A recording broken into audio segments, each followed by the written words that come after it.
Hey guys. This is part 7 of What If Naruto is hiding her identity and secretly a girl. Hit like and subscribe if you like this one, and also please check the author in the description. Let's start. We are pain, that's all. We are God.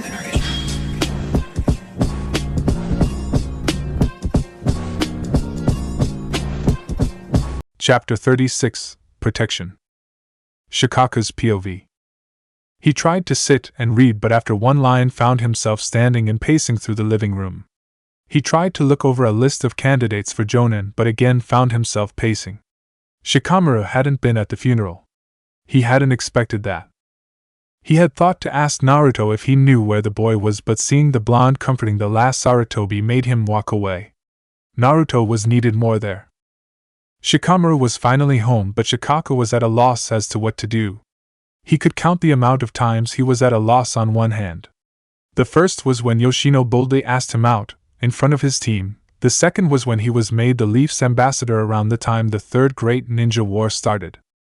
He had relied on Choza to calm him and make him think reason, and the third was when Shikamaru was born.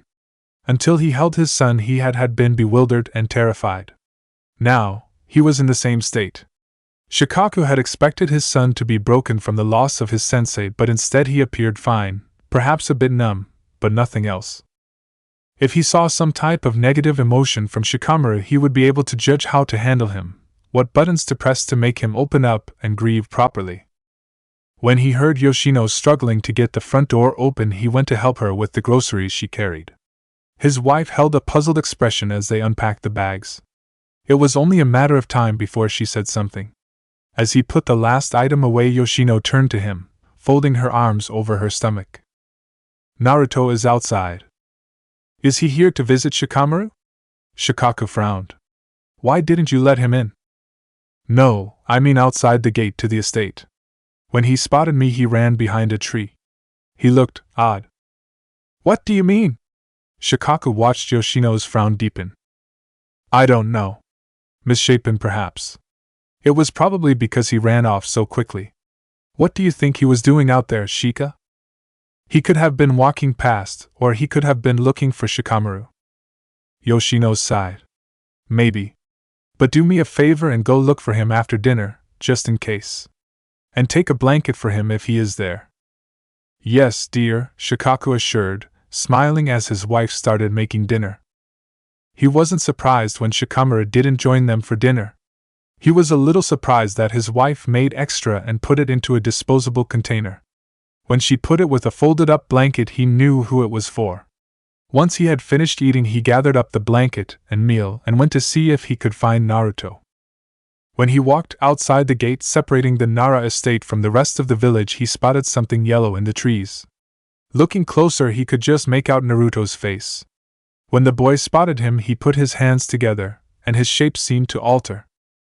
Assuming it was a trick of the light, he shrugged it off, walking closer to the tree the blonde sat in. Naruto, he called, waiting for the blonde to jump down from the tree branch. What are you doing? He looked down. I was waiting to see if Shika was alright. You're welcome in the house, you know that, right? I don't think I am. Naruto finally met Shikaku's eye. I don't blame Shikamaru for seeing me as the cause of Asuma-sensei's death. The Akatsuki are after me.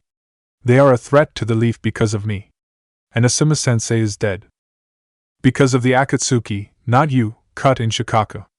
Did Shikamaru tell you he blamed you? No, Naruto said slowly before sagging his shoulders. He yelled at me when I tried to talk to him about Asuma-sensei.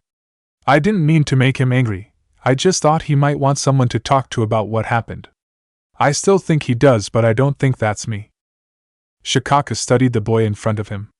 Naruto was wearing shorts that looked like they belonged on a girl and an orange t-shirt. He looked lost and kept shooting looks at the gate behind Shikaku. He knew through Asuma-sensei that Naruto was interested in boys only, and that Shikamaru was aware of this fact. Shikaku also knew, thanks to a talkative Choji and Choza, that Shikamaru had stayed at Naruto's house more than once, drunk even. With the way Naruto was concerned for the Nara heir, Shikaku was starting to think he would have give Shikamaru the talk again, just to ensure he remembered it. Until then, Naruto had given the piece of information Shikaka needed to get through to his son. I don't think he has an issue with you, Naruto. He just doesn't want to confront his feelings, and you being there when he does would make it worse. He doesn't want you to see him as weak. I would never think him weak. He's a great ninja, and a great man. I'm just worried about him. Shikaka smiled, watching Naruto rub his arms. You're going to stay out here all night, aren't you? There's no convincing you to come inside. Naruto shrugged with a sheepish smile. Shaking his head at the boy, and silently wishing his son would hurry up before someone who acted more with their heart instead of their head came along, he handed over the blanket and meal. If you get too cold, or change your mind, you can always come in. No sleeping in Shikamaru's room, though. He bit his tongue to stop himself from laughing at the blush that covered Naruto's face as Shikaku walked back towards the house. It was growing dark, and he thought it was about time he had a discussion with his son. He would make sure to remind him Naruto was the type of person who felt emotions stronger than the Nara men did. The boy didn't deserve to feel as though he should sit in the cold waiting. He had been apprehensive when he found out Shikamaru was hunting the ones who killed Asuma. Revenge was not the answer to grief. He had spotted Choji and Shikamaru entering the Nara forest and followed them.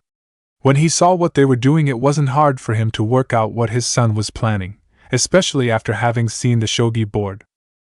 He wisely didn't tell Choza or Inoichi about what their children were up to, but he did wait in hiding for his son's plan. Although it was a good plan to take down Haiden, it was horrifying too. He knew the minutes following Haiden's burial would determine if his son was heading down a dark path. Shikaka followed Shikamaru at a distance. Briefly walked beside Shikamaru, giving the Nara leader an easy path to follow. When his son cleared the tree line, Shikaka stopped, standing on a sturdy tree branch. He could easily see Naruto running towards Shikamaru. The blonde was smart enough to not walk too close to Briefyu.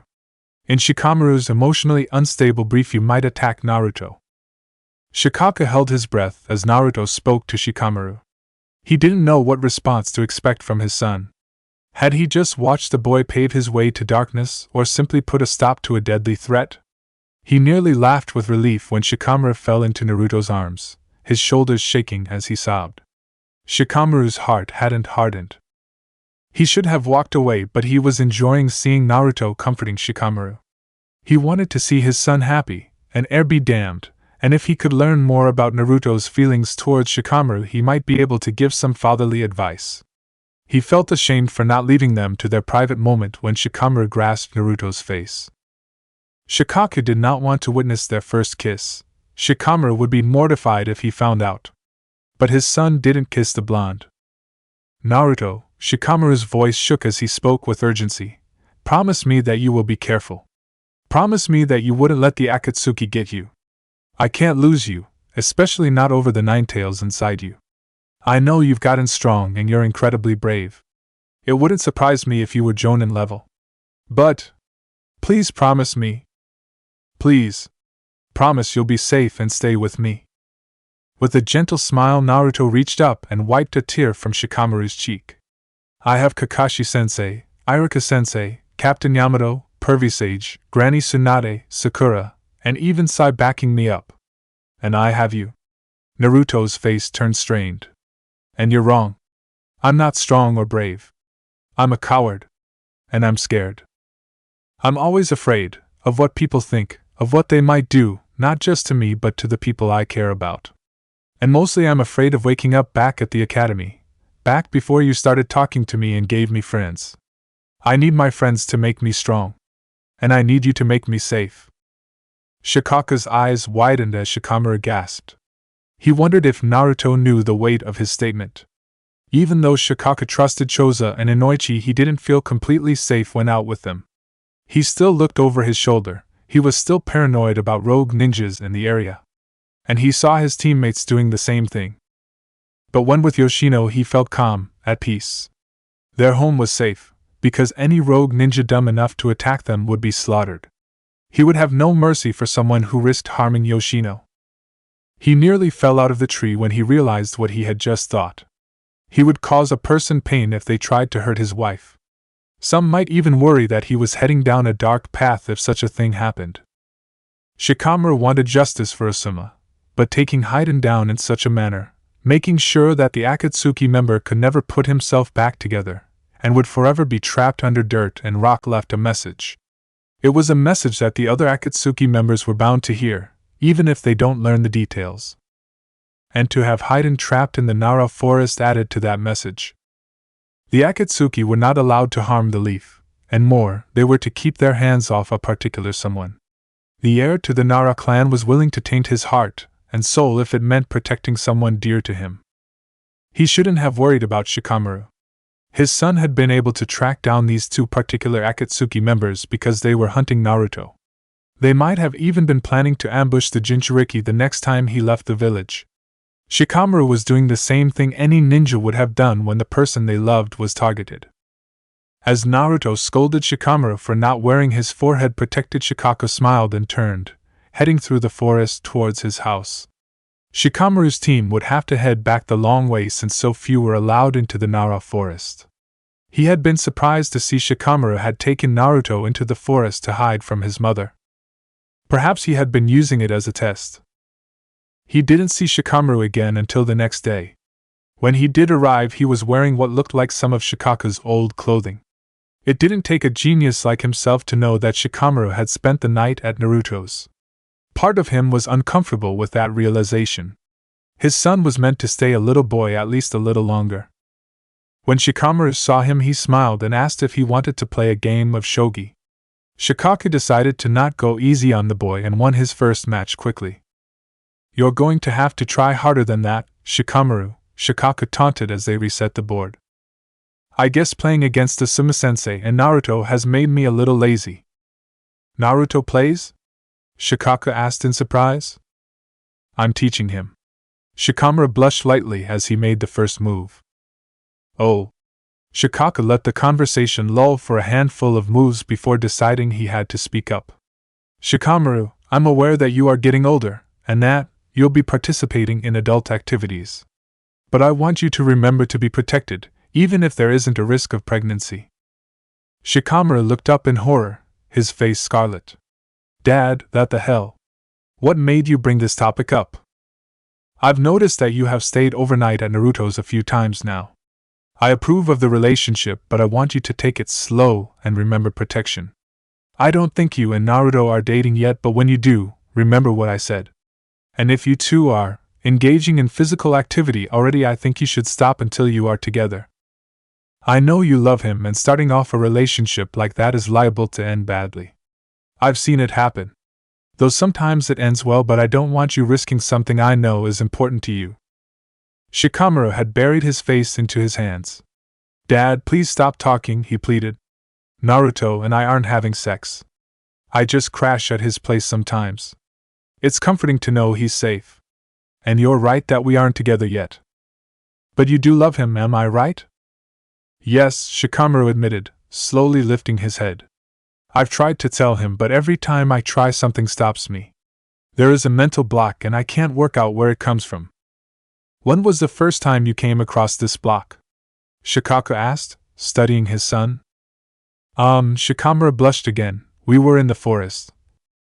"When you fought Haiden?" "No, when we were hiding from Mum.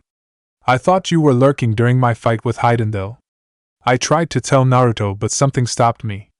When Asuma-sensei, Izumo, and Kotetsu asked me about it, I said I was afraid of Naruto accepting my feelings. Though I feel like he'll never return them. Asuma-sensei said my use of the word accepting was important, but that didn't really help me. Something is holding me back and I can't work out what." Shikaku scoffed. "Yes, you can. It's like the Nine-Tails secret. You had all the pieces for ages, but you took your time realizing the answer. You had the pieces to make the picture, but you refused to see it. No, I needed one more. You chose to need it because you refused to believe someone you loved was being used as a jail cell. It's perfectly reasonable, but now you're doing it again." Shikaku stared at his son, waiting to see if he would reach the answer. When it was obvious he hadn't, Shikaku sighed. He couldn't really be mad over his son not wanting to see something that would just cause him pain. "Do you know what's holding me back from telling Naruto how I feel?" "I have my theories," he answered cryptically. One is that you are a coward, but that is the least likely. You have a lot of physical contact with Naruto, which means you can't be too scared of Naruto finding out. My main guess is that you are unwilling to see the answer because you don't like the answer. You don't want to see the answer because it means knowing how much Naruto has been hurt in the past, and what that's done to him. You're going to have to face it eventually though, since your feelings for the boy seem to only have grown. Shikamaru appeared to think over his father's words before looking up at him. His eyes held amusement and confusion, an odd mix to Shikaku, given their topic. When the boy laughed, Shikaku raised an eyebrow, not knowing what was so funny. You just gave your only son and heir permission to date a boy. As long as you are happy, I don't mind if there is no blood heir to the Nara clan. You and Naruto can always adopt. Shikamaru frowned at his father, a blush tinging his cheeks again. Dad, you clearly haven't realized that I'm not attracted to boys. It was Shikaku's turn to frown. He almost pointed out the obvious, that can't be true. Unless it was a singular, same-sex attraction. Instead, he thought over his son's words. He remembered Naruto's attack when he was little, and Chose's recount of the picnic Naruto joined and what a pretty little girl he made. Aiko had gushed about her for weeks. He thought about the times he had seen Naruto looking uncomfortable and cranky, flinching as though he was in pain with a hand on his abdomen. Lastly, he remembered the other night, when both he and Yoshino had noticed how Naruto's form seemed to shift in the darkness before making himself seen, and the feminine pants that he wore. Naruto's a girl, he breathed, watching a smirk appear on the face so similar to his own, though younger and unscarred. That explains a lot. But why do you call Naruto he then? Partly habit. Naruto doesn't want everyone to know yet. She's worried about how they will react, and part of her is worried about people still attacking her like when she was younger. I respect her secret, though she does let those she trusts enough in on the secret. Yet you told me. I didn't tell you. I just pointed out a fact that you didn't bother to notice. Granted, I guess I technically don't like girls either, since I've only ever liked Naruto. What would you have done if Naruto was a boy? Shikamaru shrugged. I honestly don't know if I was so sure that Naruto was a girl that I never thought about what would happen if I was wrong, or I just fell so much in love with her I stopped caring. How long have you known about my feelings for Naruto? Since you heard that she died fighting that Uchiha boy and broke down. I realized it wasn't just at the loss of a friend. You have no idea how relieved I was to hear she was alive. I know losing a Sima hurt, but it would have been worse if it had been the one you loved romantically that was your first loss. So you approve of Naruto as much or more now that you know she's a female? Well, Shikaku stretched, standing up, I don't have to worry about an heir. I'm sure you'll have one soon enough. Just not too soon. Your mother isn't ready to be a grandmother yet. Dad. I'll tell you what, when you finally confess to Naruto. You'll get worse, cut in Shikamaru. Shikaku just laughed. All Nara men go for strong women, but you've definitely gone for a different type of strong. I can't imagine Naruto hitting you with a frying pan when angry.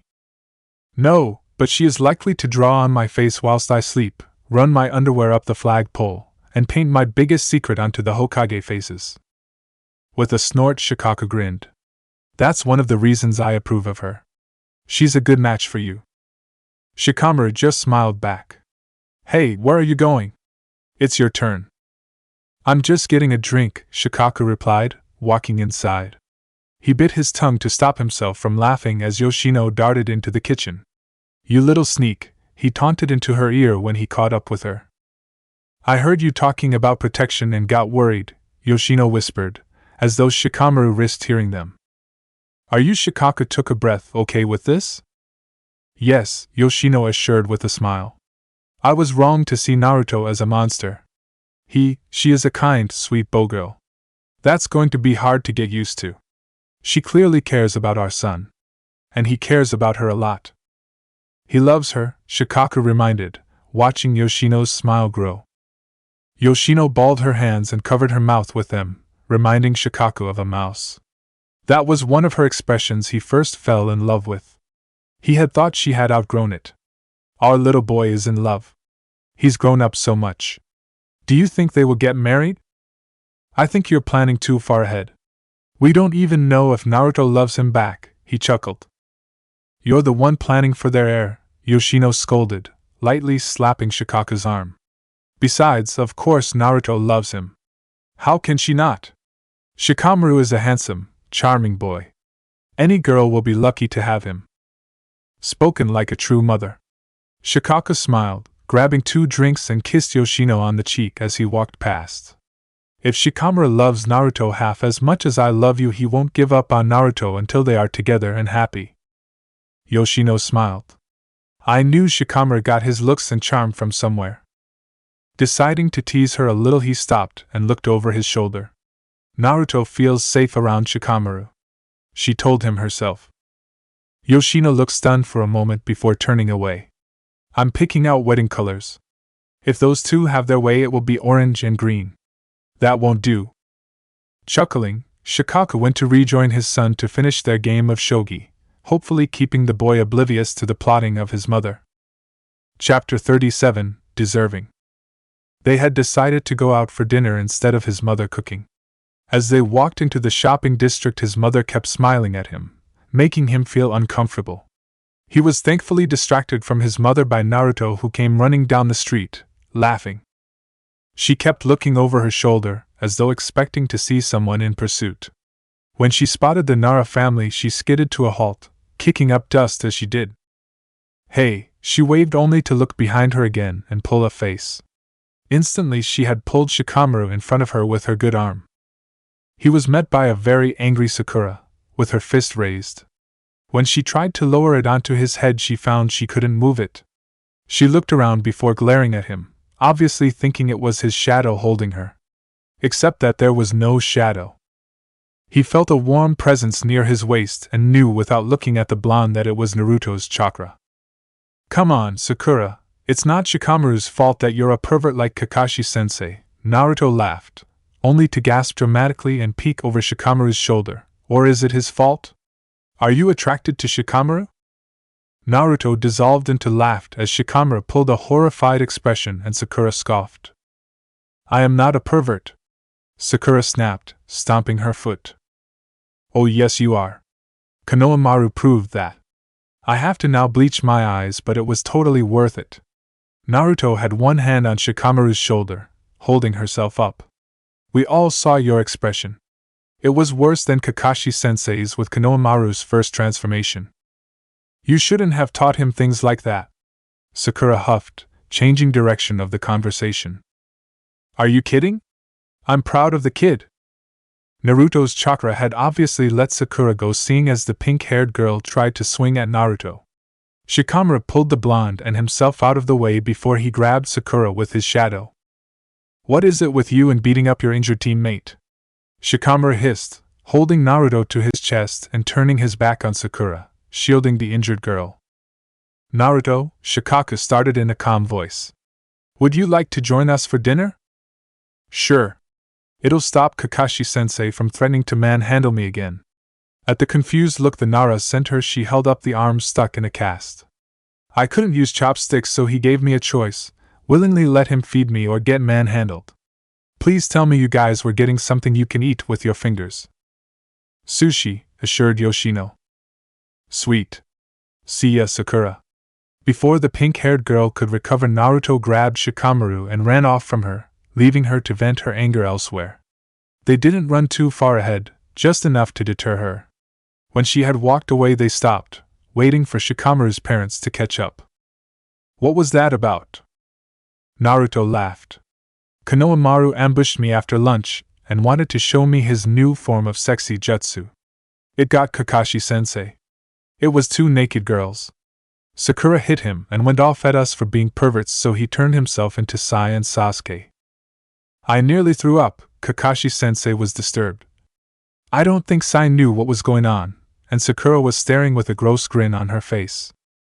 And you don't like the sight of 2 young men naked? Yoshino asked with a small smile. Naruto stuck her tongue out, grimacing. Sasuke is like a brother to me, and Sai looks eerily like Sasuke that I'm tempted to stick him in a wig and contacts to stop the resemblance. So no, Mrs. Nara, either of them are my type. The blonde shuddered for good measure. So is it the dark hair you're not attracted to? Or the dark eyes, or pale skin? Shikamaru's mother prodded. Nah, it's not really anything I can point at. Naruto put her hands behind her head, only wince and drop her arms. It's their manner. Both are cold, calculating, kinda emotionless. They wouldn't blink at the hard decisions. Sai, until he started opening his eyes, only saw the mission, no matter what, and Sasuke, he will take down someone who's in his way if he has to. I know that one personally. Naruto touched her heart, grimacing. Both scoff, while Sai frowns, at me for wanting to find another way. I value how people feel. I could never be attracted to someone who buries their heart, especially not willingly. Yoshino seemed to ponder Naruto's words, giving Shikamaru the opportunity to pull the blonde into the sushi bar, cutting off any talk about her romantic life. He decided it would be best to keep himself between Naruto and his mother in case she started her line of questioning again. He didn't know what brought it on, and he had a feeling he didn't want to. Once they were situated and had food in front of them, it was his father that posed a question to Naruto. What happened to your arm, Naruto? Oh, Naruto frowned down at the cast. Apparently my new jutsu is a double-sided blade. Every time I use it I get cut too. It took out my chakra veins in my arm. The Ninetales is healing it, but old Granny can't guarantee he'll always be able to heal me. So all that training was for nothing? Yoshino asked slowly. No. I was able to help Shikamaru take down the two who killed Asuma-sensei. That was worth an arm. And the jutsu can work, if I can find a way to pump enough chakra into it to throw it. How is it that you don't have enough chakra already? Shikamaru studied the way Naruto's face darkened, wondering what caused that reaction. It's because I have to keep the seal under control. Naruto sighed, shooting a look at Shikamaru's parents. If I put more chakra into the jutsu, then I risk the Ninetales taking over. If he takes over too much more, he's going to shorten my lifespan. He would have already if Jinchuriki didn't have abnormally long lifespans. The Chunin gave Naruto a small smile. How do you know that? The mockingly condescending smile the blonde sent him made him chuckle.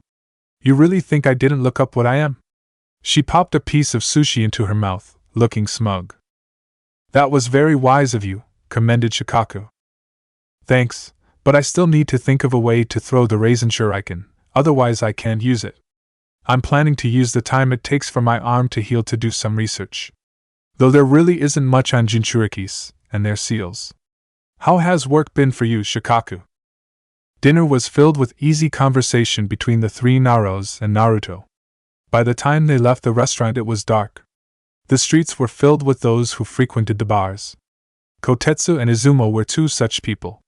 When they spotted the group they started heading towards them. Hey Naruto, do you want to come drinking with us? Kotetsu asked, making Naruto laugh. You drink? Shikamaru asked in surprise. Are you kidding? She wins all the drinking contests, Izumo stated, only to cover his mouth in shock. Naruto breathed deep, her eyes closed. After a beat she opened her eyes. Okay, I expected Shikaku to have worked it out since he's smarter than Shikamaru, but what about you, Yoshino? I may have overheard a conversation. Yoshino seemed to find the surrounding roofs very interesting. When his father wouldn't meet his eye, Shikamaru closed his eyes, hoping that if he squeezed them hard enough the situation would go away. Instead he had to lick his dry lips and open his eyes again. Naruto groaned. At this rate I'll be woken in the middle of the night by Sakura beating the crap out of me, not the worst way I've been woken up cause of my gender. Yoshino flinched as Shikaku kicked at a rock on the ground. Have fun drinking, Naruto. I should get these two home. And I promise they will keep your secret. Shikamaru tried to turn his mother and push her in the direction of the house with little luck. Naruto laughed. You lot can come drinking too. I don't drink, Shikamaru replied, trying to not blush when Naruto just stared at him. Yes, you do, and it's hilarious. Yeah, come with. Kotetsu slung an arm over Naruto's shoulders, grinning at Shikamaru. Otherwise who knows what we'll get up to or say. I think it will do you good to get out more, Shikaku remarked. Go have some drinks with your friends. As his parents walked off, Shikamaru turned to Naruto, who had shrugged Kotetsu off with an elbow to the gut. She grinned, linking arms with him and dragging him along. "Don't worry, you don't have to join in with the contests." She leant in to whisper in his ear. "The reason I win is 'cause it takes about 20 times the amount of alcohol to get me drunk." "And you don't see that as cheating?" He chuckled back. "Of course not, especially if there's winnings involved. Keep my secret and I'll share them with you." The way Naruto was pressed against his side, breathing in his ear, was distracting. Still, he managed to shake his head at the blonde's antics. When they reached the bar, he found Gai-sensei, Genma, and Anko. He was surprised at Naruto's choice of drinking buddies. When they slid into the booth, Genma gave a cheer. "You found Naruto, and he's brought a boy toy." Genma winked at Shikamaru, making the Nara shudder at the memory of becoming a Chunin. "Genma," snapped Naruto before grinning. "You should know I'm the boy toy." Genma roared with laughter as Anko gave Naruto a flirtatious smile. "With that tan skin and tight body, I can see why." "Oh, Anko," Naruto started wistfully. "If only you were a couple years younger, and had a penis," she sighed, "it still wouldn't work out 'cause you're a psychotic bitch." Shikamaru snorted. "See, this is the side of you Kakashi doesn't believe exists," commented Gai-sensei as he signaled to the bartender for more drinks. "Can you really see me drinking with Kakashi-sensei? Or any of my teammates?" Naruto rolled her eyes before smiling at the waiter who handed her the sake. "Thanks, Varric." "No problem," the man smiled. "If you guys get into another drinking contest, let me know so that I can put money on you." "Hey!" Genma snapped. "I could win." The man scowled around his saban when the group laughed. "Naruto has still been able to walk in a straight line and have a coherent conversation whilst you were slumped on the table," Izumo reminded as Kotetsu hit his hand on the table in amusement. "The day you beat Naruto, I'll eat a kunai," added Kotetsu. "Way to make me conflicted," joked Varric before turning back to Naruto. "What happened to your arm? Are you alright?" "Yeah, it's just an occupational hazard." "Well, I hope you did worse to the other guy." "He's dead, so I'm thinking so." Varric winked at Naruto. "I always feel safer with you around." The moment the waiter walked away, Anko tried to kick Naruto under the table and succeeded in getting Shikamaru's shin instead. "Ow, you crazy woman!" "Sorry, I was aiming for the blonde bomb." "Why haven't you made a move on Varric?" "I've told you, I don't think Varric is into me." Shikamaru snorted. "Please, he could sashay in front of you, wearing nothing but a sign saying Naruto, notice me, and orange underwear, and you still wouldn't think he liked you." "Have you tried that, Shikamaru?" Kotetsu asked with a grin. "Nah," Shikamaru took a sip of his drink. "I wouldn't bother with the sign, or the underwear." Naruto, who had just taken a sip of her own drink, started choking, making the others at the table laugh. "Well, apparently that would definitely get Naruto's attention. And mine, for the record." Anko smirked. "Always thought the Nara clan breed good-looking men." "I did not expect that reply," Naruto choked out, pounding a fist on her chest as she coughed. "Sake is not a fun drink to choke on." "I can imagine. The appeal of Shikamaru naked obviously got to you." Kotetsu laughed. "You're in, mate." "I'm regretting joining the table." The Nara man sighed as the others at the table laughed. "Feel free to stand and give us a show," commented Genma with a wink. "You realize I'm a man, right?" "I'm easy." "Oh, that's for sure." Naruto stuck her tongue out at the scowl Genma gave her. "I meant I have no qualms with gender." "I can contest to that," Naruto shuddered, putting her hand up. "First time I went drinking with him, he grabbed my ass." "It's a nice ass." "I did enjoy his reaction," chuckled Gai-sensei, who seemed to be enjoying watching the conversation play out. "What did you do?" Shikamaru gave Naruto a mock frown. "Broke his nose." "I swear it hasn't been the same since." Genma touched his nose gently. "You deserved it. Naruto did tell you to move your hand." Izumo shook his head at his friend. "I did," Genma yelped. "Rubbing my ass is not what I meant," Naruto growled. "I thought it would calm you down."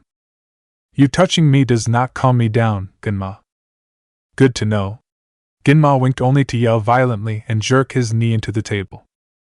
Naruto's wicked laugh let everyone know she had caused his behavior. So you don't go drinking with your team? Anko asked as though they were still on the old conversation. Nope. Kakashi-sensei rarely acts casual around me, and I cannot joke with him like I do with you guys. Captain Yamato and Sai are cool, but they're kinda all business, and Sakura, well, I would have been hit at my boy toy line. If she treats you so badly, why do you put up with her? Kotetsu asked. I didn't think she had so much disrespect for her teammate, Gai-sensei muttered. She's my teammate, and like Gai-sensei pointed out, teammates deserve respect. But she doesn't respect you, Shikamaru said softly, putting his hand on her knee. Naruto gave him a small smile. But if I treated her as badly as she treats me, then not only am I giving her an excuse to keep disrespecting me, but I will also be as bad as she is. Hopefully, one day, she'll wake up to herself. Anko snorted. You're really gullible enough to think that will work? Naruto gave Anko a smile that chilled Shikamaru. It worked on the rest of the village. Everyone froze in their seats. Those who see me as a lesser are always looking for reasons to continue seeing me as such. I won't give them the satisfaction. Shikamaru chuckled. You do like making people underestimate your intelligence. Yes. Naruto grinned, pouring out drinks for everyone from the sake bottle on the table. And let's see how low we can get the rest of your intelligences. She looked at Shikamaru, covering his drink with her hand. Not you. I've seen what kind of drunk you are. Oh, what kind is he? Kotetsu asked, looking gleeful. He hits on anything with legs. Naruto laughed at the indignant expression Shikamaru wore. I do not. At his words, Naruto tilted her head and smiled at him, clearly barely restraining her laugh. Do not say the two words running through your head. So you agree with me? Good. Naruto tossed back her drink as Shikamaru groaned. Shikamaru decided it was best not to drink as much as the others, in case the words satin underwear were uttered. The fact that the others were all more experienced with alcohol was not lost on him. He knew he would lose in a drinking contest against them all. Instead, Shikamaru was able to enjoy watching his coworkers become intoxicated. Alrig, Nero, ID's just down to you and me. Gunma pointed at Naruto, swaying a little. Let's make ID interesting. Everyone else had already backed out of the drinking contest, having reached their limit. Gai-sensei had gone over his and was now slumped on the table, drooling and muttering to himself about beating Kakashi-sensei and acorns. Kotetsu and Izumo were leaning on each other heavily, watching the two contestants with glazed eyes, and Anko sat leisurely, sipping her drink. It was clear she had backed out simply to watch the other two. What did you have in mind? Naruto's words were only slightly slurred at the end, not enough to affect her speech but enough that one could hear it. She was a calmer drunk than Shikamaru expected. For the most part she had continued with the same behavior she was showing with the group before drinking. A challenge. We pose 3 choices to each adder, and we choose one. Genma grinned. You first. Smart boy. Naruto narrowed her eyes. You can either admit the most embarrassing thing you've ever done, take 4 shots standing on your head, or let Anko put pepper into your next drink, which you shoot. Anko cackled as Genma groaned and pushed his cup sideways to the woman. My turn. Either you strip down to your underwear, perform a jutsu flawlessly, or kiss Varik for at least 30 seconds. Both Kotetsu and Izumo owed. They knew as well as Shikamaru that there was only one option for Naruto. Genma probably figured that he could either get a perv of Naruto or get her to make out with Varik, but since Naruto was female, and not male like Genma thought, being half naked in a bar full of drunken men was not wise. She also couldn't perform any jutsus with her broken arm, something Genma was counting on. Kotetsu and Izumo looked around Naruto at Shikamaru, as thought to check if he was okay. Truthfully, he didn't love the situation, but it was just a dare, so he could get over it. Either way, he downed his own glass of sake before looking at the blonde. I will inform you of my decision after I use the loo. Naruto knelt on the seat and climbed over Shikamaru's lap. When she nearly toppled forward, he grabbed her waist, holding her steady. When she was standing straight, she turned to grin at him. My hero. She winked before stumbling off. The man simply rolled his eyes at her antics before turning back to the group. Unfortunately, he found Genma smirking at him. I never did get a chance to ask you, but did the vest work? Shikamaru glared at the man. You're an idiot. What's this about? Anko asked, clearly realizing she could have dirt on someone. When Shikamaru became a chunin, I realized he liked someone. I told him the vest would help. Was I right? Nope. So who were they? When Shikamaru just glared, Genma shrugged. It was years ago. I don't see the harm. Unless he still likes them, commented Kotetsu with a wicked laugh. Oh, do you? Anko asked, bouncing in her seat. What are we talking about? Naruto appeared at Shikamaru's side, adding to his mortification. The chick Shikamaru has liked since the Chunin exams, Anko laughed, turning to look at Naruto. Damn, you put me to shame. Shikamaru looked to his side, tilting his head to compensate for the height difference of a standing Naruto, as he did. When he took in the woman in front of him, he yelped, leaning back. Naruto, warn a man! Naruto simply laughed as she climbed over his lap, something that did not help his situation. He had felt as though he was getting used to Naruto switching between the genders, but when she sprung her physique on him, it still caught him off guard. Especially when he had a close-up view of her chest. Genma swore. Now I have to shoot the pepper. You would have had to anyway to win. Naruto eyed the shot glass that was mainly pepper and a little sake for lubrication. How did you perform a jutsu? Never underestimate me. Naruto grinned as Kotetsu, Izumo, and Shikamaru all chuckled, having realized how she had succeeded. The Jonin grimaced as he picked up his cup and raised it to his lips. The contents had barely entered his mouth before he spat it out. Naruto jumped sideways onto Shikamaru's lap before Genma's pepper spit hit her. Once the shock had cleared, Naruto laughed, grabbing the pile of notes in the middle of the table that were her winnings. Varrick appeared with a rag and a glass of water, shaking his head. He jerked his chin in Genma's direction as the man coughed. What did you do to the poor man? Nothing he didn't deserve. Naruto chuckled, wiggling in her seat. As her seat, Shikamaru felt the pressing need to grab her hips and stop her movements as Varrick handed Genma the glass of water. Should I feel threatened? Varrick asked, handing Izumo the rag so he could clean up his arm, which had pepper sake on it. At the confused look he received, he pointed at the Nara heir. The blonde looked at Shikamaru before turning back to the waiter.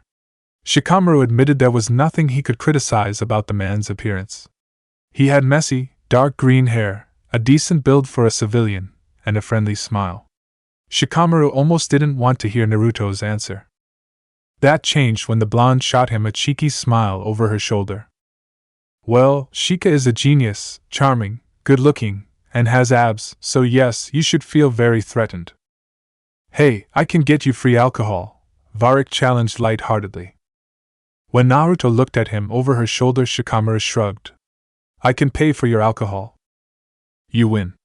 Naruto threw an arm over Shikamaru's shoulders, making him blush as she pushed herself into him. She downed the last of her sake as Varrick took the rag back and walked off. Okay, I think I'm actually feeling the alcohol. Is this the first time you've been drunk? Kotetsu asked as he tried to nudge Gai-sensei awake. No, Naruto said slowly. I got drunk with Haruki and Riko, and I will never tell you that story.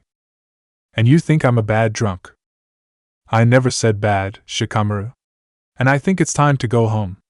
Naruto stood up, only to stumble. I think I'll walk you home.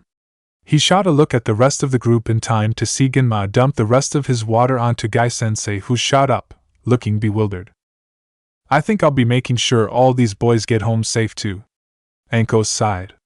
It sucks being responsible. At least you have a drunk bomb, currently with big boobs, to look after. Anko, I can practically hear the venom and envy in your voice, Naruto laughed, hugging Shikamaru's arm to her chest. Yeah, that jutsu will wear off eventually. Naruto shrugged before whispering in Shikamaru's ear. Not until I put chest spines back on. Shikamaru quickly said goodbye to the group and turned Naruto around, steering her towards the exit. Naruto, I have to ask, you do know I'm a guy, right? Yeah, I've seen you shirtless. More than once too. And apparently noticed my figure, according to what you said to Varric. What's your point? Well, wiggling in my lap, pressing your chest into me, standing so my only view is your chest. I guess what I'm saying is, feel free to keep it up. Pervert, Naruto teased, though she was still hugging his arm. You're the one doing it. I'm just not complaining. The blonde rolled her large blue eyes before putting her head on Shikamaru's shoulder. Hey, Shikamaru, can I wear your vest? If you want a vest, you should become a chunin. Shikamaru gave her an amused smile. I have more important things to worry about.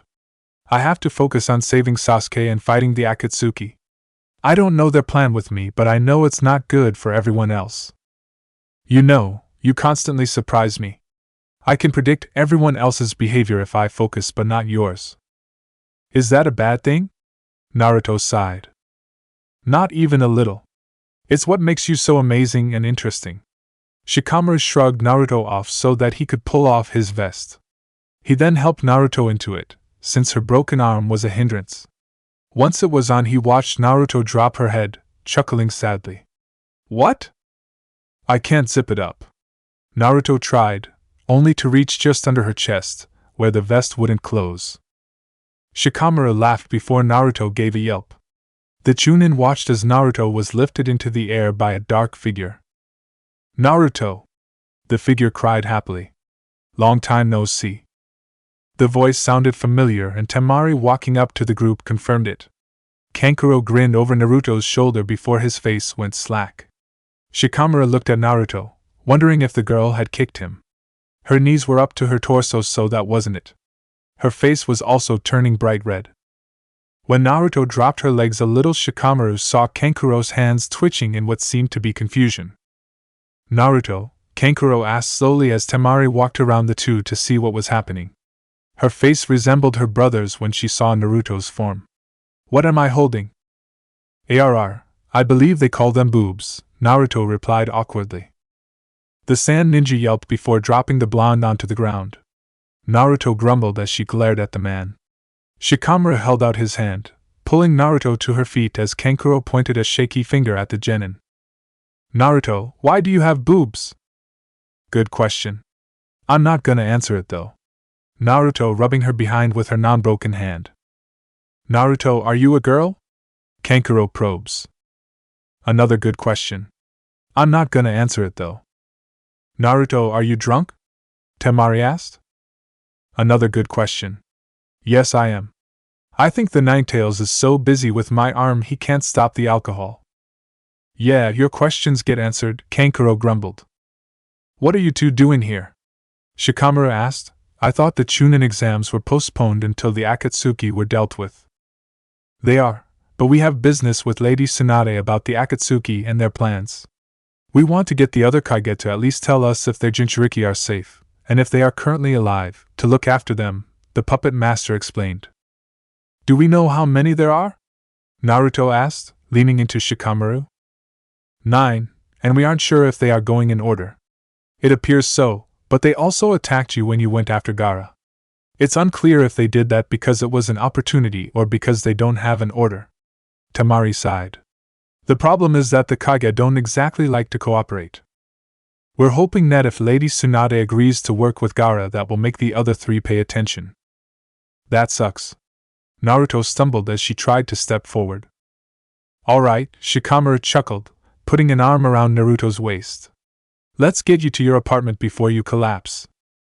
Or before Kankuro tries to feel me up again. Naruto leant into Shikamaru, pointing at the sand ninja accusingly.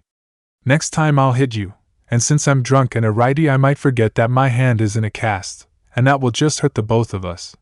Why would you do that, Kankuro? Well, at least that was half logical. Shikamaru smiled at the 2 sand ninjas. See ya. Bye, Naruto called as she walked away with the Nara. When they were reaching the edge of the shopping district, the blonde sighed. You know, it freaked me out when I saw Varric at the bar the first time I went there. Why? 'Cause he was hitting on you? No, because we were at the orphanage together. Naruto gave him a mournful look. The others at the bar don't know. He was my first friend, or so I thought. He knows I'm a girl. There are some from the orphanage who do, though I don't like to admit it since they either chose to stay silent or were the ones who started the whole boy thing. He used to treat me like a girl. He would give me the bun he got with dinner, since they always gave me less food. Varric once demolished the midwife's garden to give me flowers on my birthday. It was just before he got adopted. Sounds like you guys were close. What happened? Shikamaru pulled her closer, letting her put her head on his shoulder again. He got adopted. I got kicked out of the orphanage. I got attacked and didn't see what was obvious. At Shikamaru's confused frown, Naruto gave him a sad smile. The attack your dad saved me from. I didn't have time to hide. They were in my apartment without a noise. They used the spare key. Only one person knew where that key was, and that was Varric. He was there? Shikamaru gasped. No, but his dad was. They wanted to make sure they were able to get rid of my hair without me having a chance to fight back or hide. I didn't want to believe it, but well, do you remember how we met? The first time we actually talked? No, sorry. Shikamaru shook his head, feeling bad. You might not have realized it was the first time we spoke to each other. Some older boys had invited me to hang out with them. I remember. They were tricking you. There was some rogue ninjas in the area and they were setting you up to get hurt. His arm tightened around the inebriated woman at the memory. Yeah. You overheard their plan and told Irika-sensei, who went looking for me. You even told him their names. And you went against his orders to stay in the classroom and came looking for me too. When you found me, you told me what happened, and told me I deserved better. That was the first time anyone had ever said that to me. Irika-sensei was so mad when he found us, I thought he was going to be permanently purple in the face. And I thought we would be permanently blue, Shikamaru chuckled. It did get really cold. But what has that got to do with Varric? Naruto heaved a sigh. He overheard the conversation too. I asked him if he wanted to come with me and he said no. He said no, I'm busy. But you have fun. He could have told me, and I wouldn't have gone. But I think he was afraid of what the boys would do, or think. You weren't though. Those boys were kicked out of the academy for what they did. They can't be ninjas now. And they beat you up for it, and broke your arm. So? Shikamaru shrugged as they climbed the stairs to Naruto's floor. Exactly. You didn't think about yourself. You were in danger. Shikamaru stopped, stepping in front of Naruto and holding her shoulders. Varric should have warned you. You're right. And he shouldn't have told his father where the spare key was. That's why I will never go out with him. Naruto kissed Shikamaru's cheek. Because one's a very sweet boy found me in the cold, and told me I deserved better. I know I'll never be Granny Tsunade to my pervy sage, but I don't need to settle for someone who will choose himself over my life. I don't understand the pervy sage part, but I'm glad you realize you're important. Shikamaru brushed a bit of hair out of Naruto's eyes. You know, you're a funny drunk. Please, Naruto scoffed, walking over to her door and unlocking it. She put her back to it. I'll never be as funny as you. She opened the door, spinning in with a gleeful laugh. Chuckling, he followed her in. You need to give me my vest back. Make me. Naruto squealed when Shikamaru caught her by the waist, pulling her back against his torso. Give me my vest back. When Naruto looked over her shoulder and scrunched her nose up at him. Don't make me undress you. That made the woman snort. That sounds so perverted. I will be enjoying it too. He turned Naruto around, pinning her between his body and the back of the couch. He gave her his best mock flirtatious smile as he pushed the vest off her shoulders. Why do you flirt with me? Naruto asked softly. Why not? You're beautiful, funny, kind, caring, smart even though people don't see it. And have I mentioned stunning? The blonde dropped her head for a moment before looking up with a smile. I suppose if I'm to have a friend flirt with me, those reasons are great ones. After a pause, she seemed to notice how closely they stood, and whispered, Are you going to kiss me? No. Shikamaru smiled at her, draping his vest over the back of the couch and wrapping his arms around her waist. You're drunk. I kissed you when you were drunk. True. But you have more self-control than me. He kissed her forehead, his lips lingering on her flesh. You know you deserve anything you want, right? That doesn't mean I can have it. Naruto gave Shikamaru a mournful look. Tell me what it is and I'll make sure it's yours. When the blonde gave him a thankful smile but stayed silent, he cupped her cheek. Get some sleep. I'll come see you tomorrow. I'll probably be trying to clean dishes. Naruto sighed, looking down at her arm. Wait until I get here and I'll help you.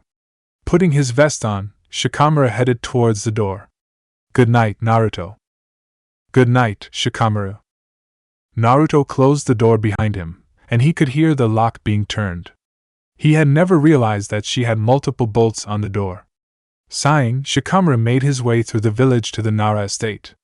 It had been an enjoyable night seeing how Naruto interacted with other people of the village. The moment he thought he had seen all sides of Naruto, she surprised him again. Chapter 38: The Monsters We Make. He wasn't surprised when Naruto showed no sign of a hangover. When Shikamaru knocked on the door, he was told to come in. He found the blonde sitting at her coffee table reading a book, other books and scrolls piled onto the white plastic surface. She smiled at him as he walked into the kitchen before bookmarking where she was up to in her book. How are you feeling? Shikamaru asked, sitting across from her and leafing through the resources she had collected. All of them were about chakra in some form. I'm good. Naruto leant back in her chair. I thought you would be feeling some effects from the alcohol last night. Naruto laughed, giving him a cheeky smile. Takes more than that to give me a hangover. See, that's unfair. Shikamaru shook his head as Naruto laughed again. He walked over to the sink, starting to fill it with hot water and soap. You don't have to do that, Naruto started, standing up. The dark-haired man waved her off. It's no problem. You broke your arm helping me, so it's the least I can do. Well, when you put it that way. Naruto smiled, sitting back down and leafing through the book in front of her. So what are you doing with all that research? Making a bonfire? Shikamaru asked, looking over his shoulder at the blonde who chuckled. Yes, that's exactly what I'm going to do if none of this tells me how to get more chakra for my jutsu. Naruto scanned through the page she was open to before turning to Shikamaru. Do you know anything about sages? There is only a brief explanation here. Shikamaru washed the cup in his hand, mulling over the question. From what I know, sages are often connected to a summoning animal. Like your toads, or Lady Tsunade's slugs. The animals teach the ninjas some special techniques and lend them their strength. I'm not sure if that's correct though. You should talk to Jiraiya, he's a toad sage. Oh yeah? I always ignore him when he tries to prattle on about his title. When he's back in the village, I'll harass him about it. In the meantime, Naruto groaned, dropping her head onto the table. She giggled when Shikamaru snorted. I thought this was appropriate reaction to my frustration, but with you standing there it feels overdramatic. Finally, she lifted her head, rubbing her forehead. Shikamaru laughed, drying his hands. Well, your small number of dishes are done. I honestly expected it to be more than this. He went to the fridge. Do you want a drink? Yes, please. Naruto didn't even look up from her book when there was a knock on the door. It's open. Do you even know who is there? Shikamaru asked in surprise as he walked to the table. He received an amused smile as the door opened and the Sand siblings walked in. Right, should have realized you would know who it was. Hey, Shikamaru, didn't expect to see you here, Temari commented with a wicked smile. Seeing as I'm Naruto's friend, I think that's my line, the Nara retorted, handing Naruto her drink and sitting down. What brings you guys to my house? Naruto closed her book and tried to move the books off the table to make space. With her arm in a cast it was difficult, especially with the bigger ones. After nearly dropping one of the books, Shikamaru took over. Thanks. Feel free to sit, guys. Kankuro walked forward and dropped into a chair, seeming to feel at home as he lazily looked around the apartment. He gave an appreciated nod as Temari grinned at Shikamaru, winking at him as she sat down next to him. We wanted to talk to Naruto about why we were here. We thought you had a right to know. Kankuro sat forward, his eyes locking with Naruto's. Gaara wants to petition the other Kage to be open to one another about the Jinchuriki and whether the Jinchuriki are alive. Gaara also wants to make the other Kage start protecting their Jinchuriki. Obviously Lady Tsunade already does that with you. That's why we're here to discuss with her about also petitioning the Kage. 2 against 3 is more effective than 1 against 3 and 1 neutral. Naruto frowned. Why are you bothering to tell me though? Naruto, Kankuro started, only to stop, frowning at the table. Sighing, Temari took over for her brother. If the other Kage agree, all the names of the Jinchuriki will be released to the other Kage, and many of their higher-ups. Until now only your village, us, Gaara, and our sensei know that you are hosting the Nine Tails. It's no secret that Jinchuriki are mistreated. You risk being recognized by every ninja you meet. For her credit, Naruto didn't blurt out the first thought in her mind. Instead she sat back, mulling over the information. Shikamaru watched her closely and nearly snorted when Naruto shrugged. Oh well. At the confused look she received from the 2 Sand siblings she sighed. I have been mistreated by the villagers. By the people I buy food off, the ninjas who were meant to protect me, the teachers meant to guide me, and the people at the orphanage who were meant to raise me. I was thankful when I was told I had the 9 tails in me. The man who told me was trying to use me, and trying to kill Iruka-sensei. I learned that day that Iruka-sensei had every reason to hate me, more than most other people in the village, and yet he loved me. I know who truly cares about me because they can look at me and not see the 9 tails. I don't see what I am as a curse because I know when people look at me with respect it means I more than earned it. Shikamaru smiled, reaching over and taking Naruto's uninjured hand. He received a small smile back from the blonde. The noise made Shikamaru and Naruto look over at Kankuro. I really wish Gaara had been able to see it that way. I think life for him would have been easier if we weren't his siblings.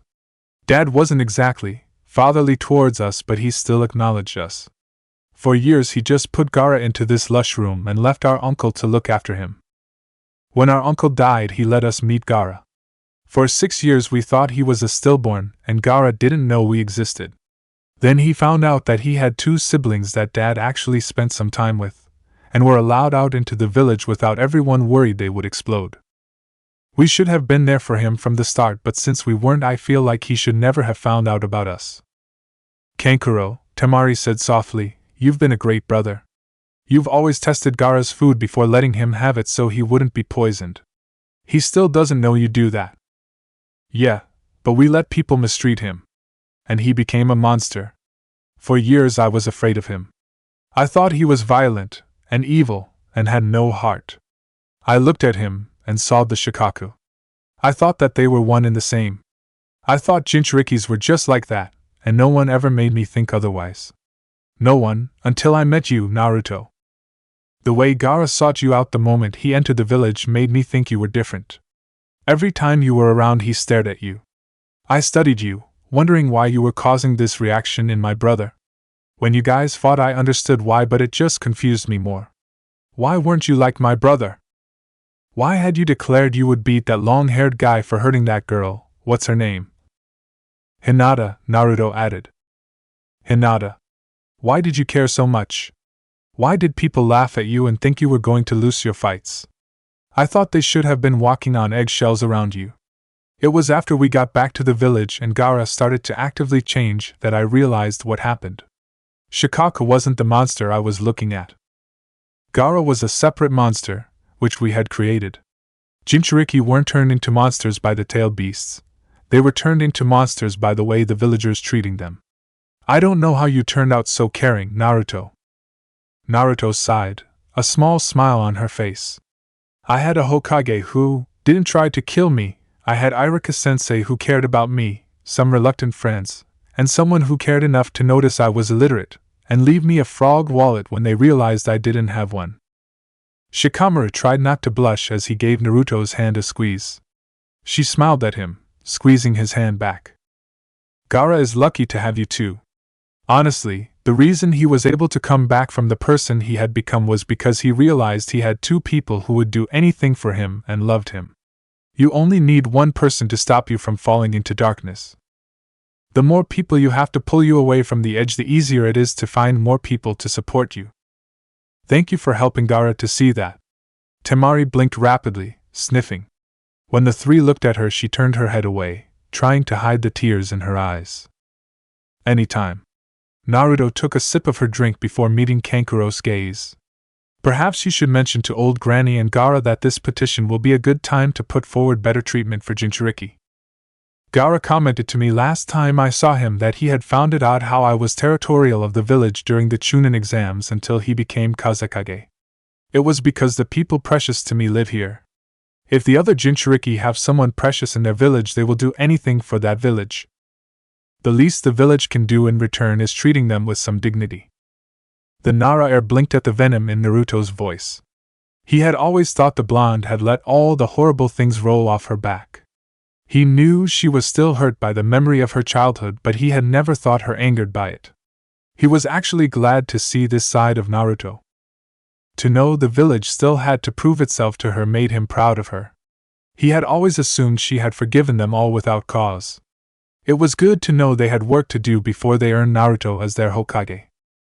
The Sand siblings were silent for some time before Kankuro looked up at Naruto, his face pinking under his war paint. Naruto, are you going to explain to us why you had, he mined breasts last night? The blonde frowned, looking confused. I didn't see you last night. For a moment Shikamaru thought that Naruto honestly didn't remember the interactions of the night before. But then he saw a slight spark in her blue eyes, one he recognized from their academy days. You were a bit drunk, Kankuro assured, but I saw you and you had, I was sober and I didn't see you, Shikamaru piped up, trying to keep a neutral expression. Yes, you did, Kankuro said in a wavering voice. He turned to his sister. We saw them, didn't we? Temari frowned heavily at her brother, leaning in closer to him, studying him. Are you all right? We didn't see them last night. Maybe you need to get more sleep, Kankuro advised Naruto in a concerned voice. No, I know I saw you. Apparently my brother dreams of you as a female, Naruto. Naruto scooted her chair away from Kankuro, looking frightened. Shikamaru and Temari laughed whilst Kankuro pouted, looking suspiciously at the three. Thankfully, Temari's stomach grumbled loudly, drawing the attention to its need for food. Do you want to go get something to eat? Temari asked, looking pointedly at Shikamaru, who tried to glare at her without anyone noticing. Yeah, we skipped breakfast, Kankuro complained. Naruto looked between Temari and Shikamaru slowly, making the Nara heir worry she had noticed the exchange. I suppose I could eat. If you two want to catch up, that's all right. Are you kidding? Temari laughed, standing up. I'm already sick of him. Come on, I'm starving. Naruto gave her old, wide, closed-eye smile, before getting up and grabbing her keys and frog wallet. Shikamaru tried to walk with her to the cafe but found she kept falling back to walk with Kankuro, who shot her bemused looks. It forced him to walk with Temari, who kept pulling faces at him, silently taunting him. Yet again Naruto confused Shikamaru. Yet again she was the one person he could not read as easily as a book. Although he loved her for it, it was sometimes incredibly frustrating. He wouldn't change that about her for even a second. Chapter 39 Nara by Name. They ended up going to the cafe that he and Temari frequented whenever the blonde sand ninja was in the village. Unfortunately for him, even though he tried to prevent it, Shikamaru ended up between the two blondes. One who wouldn't stop shooting him smirks, nudges, and a couple of wiggly eyebrows, and the other who seemed determined to not meet his eye. Truthfully, it appeared that Naruto had gone back to viewing the world with her eyes nearly shut, something she hadn't done since shortly after graduating. Kankuro had put the whole breast issue to the side for the moment, and had decided to instead see how much he could annoy Naruto. In many ways the man reminded Shikamaru of a mix of Kiba and Naruto. He was rash and arrogant, and had an undeniable force to him. Every time he moved he expelled energy, and seemed to shake the world around him. Kiba was much the same, though he didn't think things through like Kankuro. The sand ninja was also loud, calculating though he hid it, and liked to push people's buttons to learn what kind of person they really were. It had taken Shikamaru a long time to realize Naruto had mapped out the villagers' behaviors so well. It wasn't until the other night when she had commented on how she had changed the perspectives of those who disliked her that he truly understood how well she could read others. She had been playing the long game with them. However, the fact that she and Kankuro were so similar in that manner made Shikamaru decide to keep an eye on the brunette, in case he started to manipulate the people around him too. The waiter delivered their order seconds before Naruto punched Kankuro in the arm, making him yelp. Kankuro tried to give Naruto a dead leg in return, laughing as the woman deflected the hit easily. They probably would have escalated until the group was kicked out of the cafe if a man hadn't came and grabbed Naruto's shoulders, making her look up at his tall form. The man looked incredibly familiar to Shikamaru. He had bright blue hair, which was not common, and dark, olive skin, so he should have stood out in Shikamaru's mind, and yet for some reason he only felt annoyed when he looked at the man. "Ag!" Naruto practically squealed, jumping to her feet and pouncing on the man. The man caught Naruto easily, as though he expected her reaction. "I've missed you." "I've missed you too, Naruto. Why haven't you been coming to see me? Please tell me you didn't go to Maki for your arm, she'll never let me hear the end of it." Ag pouted, shooting puppy dog eyes at the blonde. "No," Naruto rolled her eyes, "Sakura has been demanding I see her only. I tried to come see you once, and she hit me so hard I had to spend an extra day in bed." "Do you like seeing her?" Ag asked. When Naruto scrunched her face up he winked. "I'll deal with it." The man seemed to remember something because he pulled an envelope out of his back pocket. "I've been carrying this around for about a month, trying to find you. Is this my medical bill? Cause honestly, with Sakura on my team I was expecting it to be thicker." Naruto opened it only to have her jaw drop. "You're getting married?" Ag put a finger in his ear, grimacing. "Naruto, we've been over the whole don't send people deaf thing before." When he recovered he nodded to Kankuro. "You can bring your boyfriend too." "Why the hell do you think I'm his boyfriend?" Kankuro asked, sitting up straight. Ag shrugged. "You and Naruto were touching when I got here. If that makes people my boyfriend then you are too, Ag, which makes your wedding really awkward." Naruto put the invitation on the table, allowing Shikamaru to see the name of the bride. "That's why you annoy me!" Shikamaru exclaimed, drawing everyone at the table's eyes. "You're marrying my cousin." Naruto, Ag, and the two Sand siblings frowned at him in confusion. It was the unpredictable Genin who spoke first, slowly. "Okay, we'll get to that later. But congratulations, and I'll ask my friend, Hinata, if she wants to come with me." "Well, it's in 2 weeks." At Naruto's surprised look Ag shrugged. "I told you I've been trying to find you for a while now. I hope you can make it." "Lucky for you I'm off missions until my arm heals, so I know I'll be able to make it."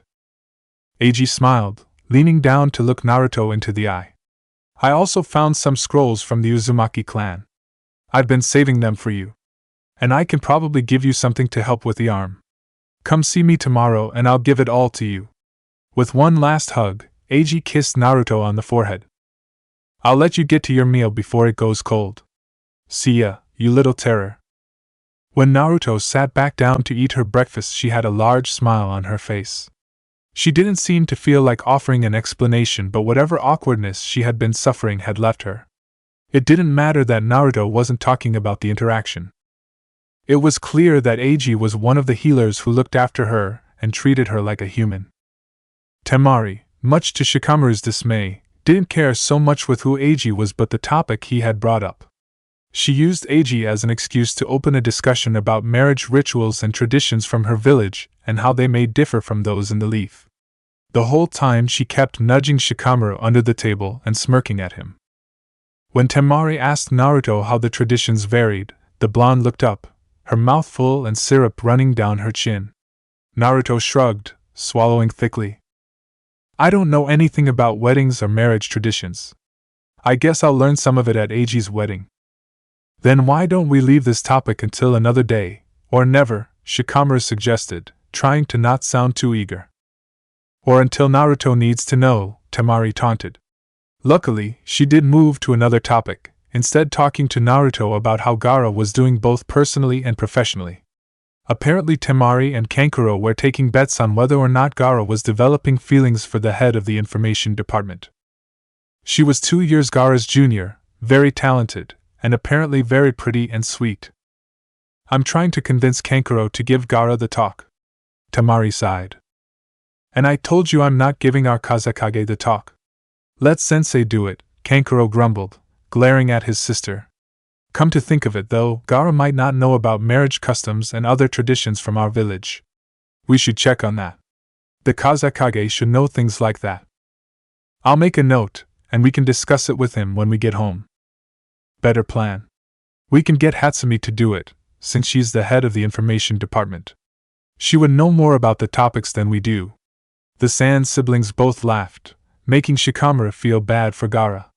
At least the topic change distracted Temari from him, and Naruto was happy, digging into her breakfast. When they finished their meal, they all parted ways. The Sand siblings had their meeting with Lady Tsunade to attend. Naruto wanted to talk to Iruka-sensei to see if he knew any techniques that could help her obtain more chakra, and Shikamaru had a meeting with his father. He had found a note on his bedside table the night before. His father was busy today but was free in half an hour to talk to him. Shikamaru knew it would have something to do with one day becoming head of the Nara clan. His father had been training him more and more over the last few months. It wasn't overly surprising given the fact that he was 16 now. His own father had become leader at 19, becoming the youngest head of the Nara clan had ever seen. Normally the heir became head of the clan around 22, around the time they also became head of the strategy department, and their father retired. Shikamaru had no doubt that was what his father planned to do as well, perhaps sooner than most others though. When he returned home he found that his father was still out. Figuring his father would not be long, he grabbed a book and sat in his father's study. He sat in comfortable silence until he heard his father's shuffled footsteps heading his way. Closing his book, he sat up a little straighter and waited as his father walked in and made himself comfortable behind the desk. So, you have probably worked out what this is about, to some extent. Shikaku clasped his hands together, on the glossy surface of his desk, a small smile on his lips. It's about becoming head of the Nara clan one day. Shikamaru swallowed around the lump in his throat, something that had been occurring regularly during conversations like this. Yes. As you know, your cousin is getting married in 2 weeks. Please tell me this isn't about me getting married.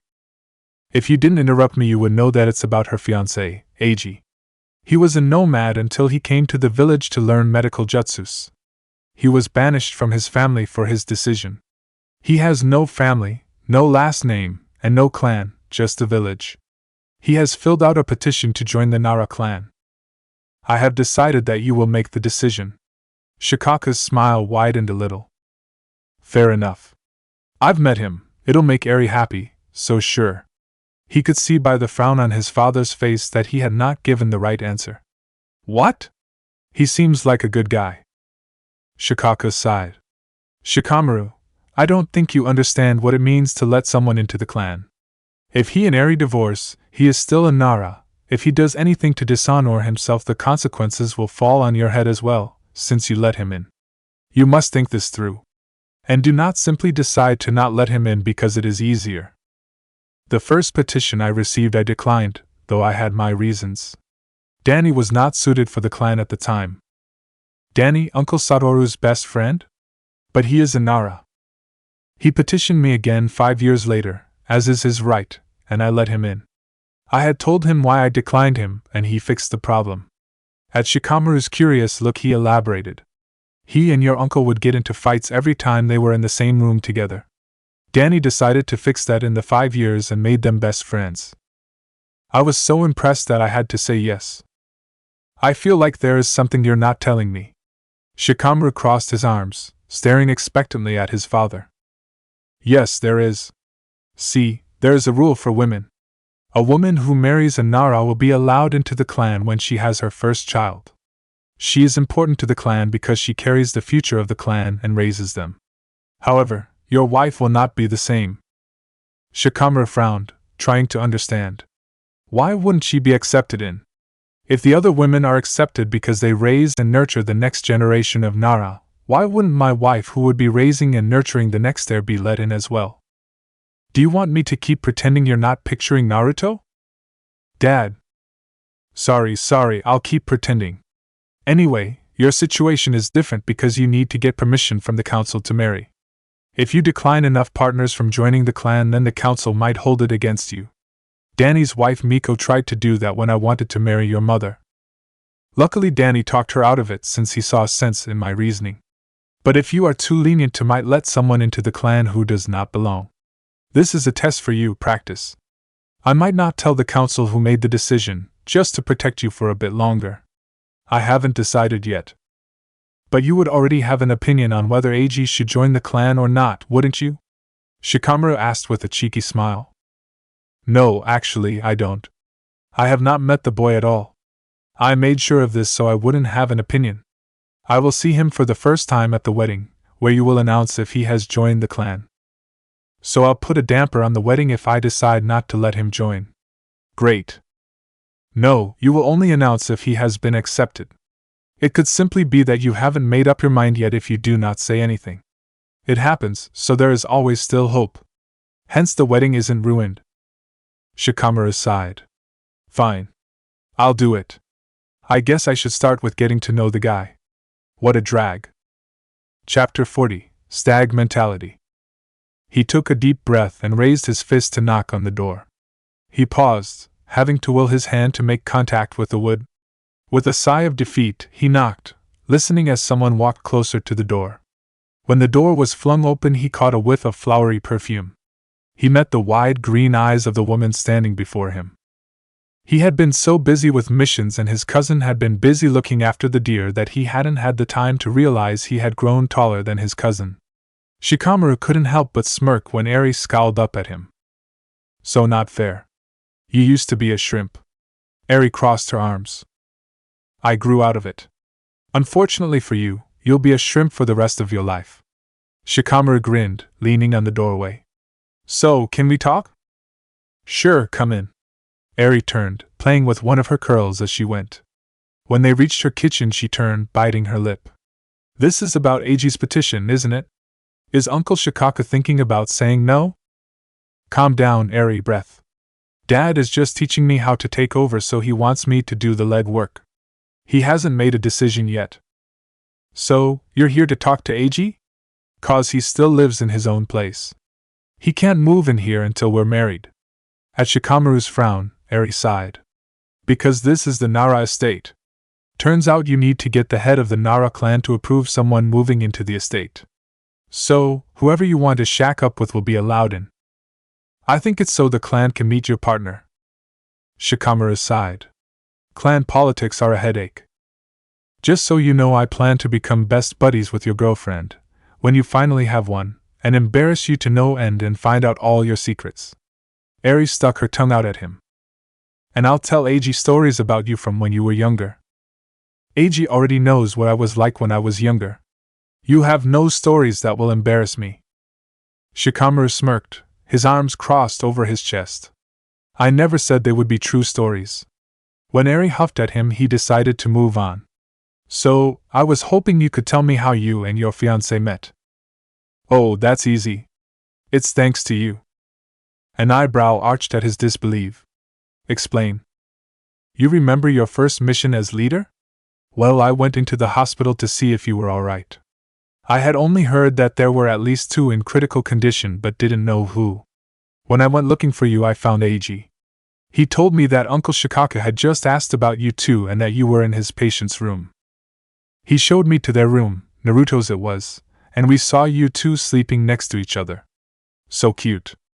I asked him how you and Naruto were and admittedly was a little distressed, and he offered me a glass of water and explained that you were fine and that your friend was going to heal. He also assured me that Choji was going to be alright.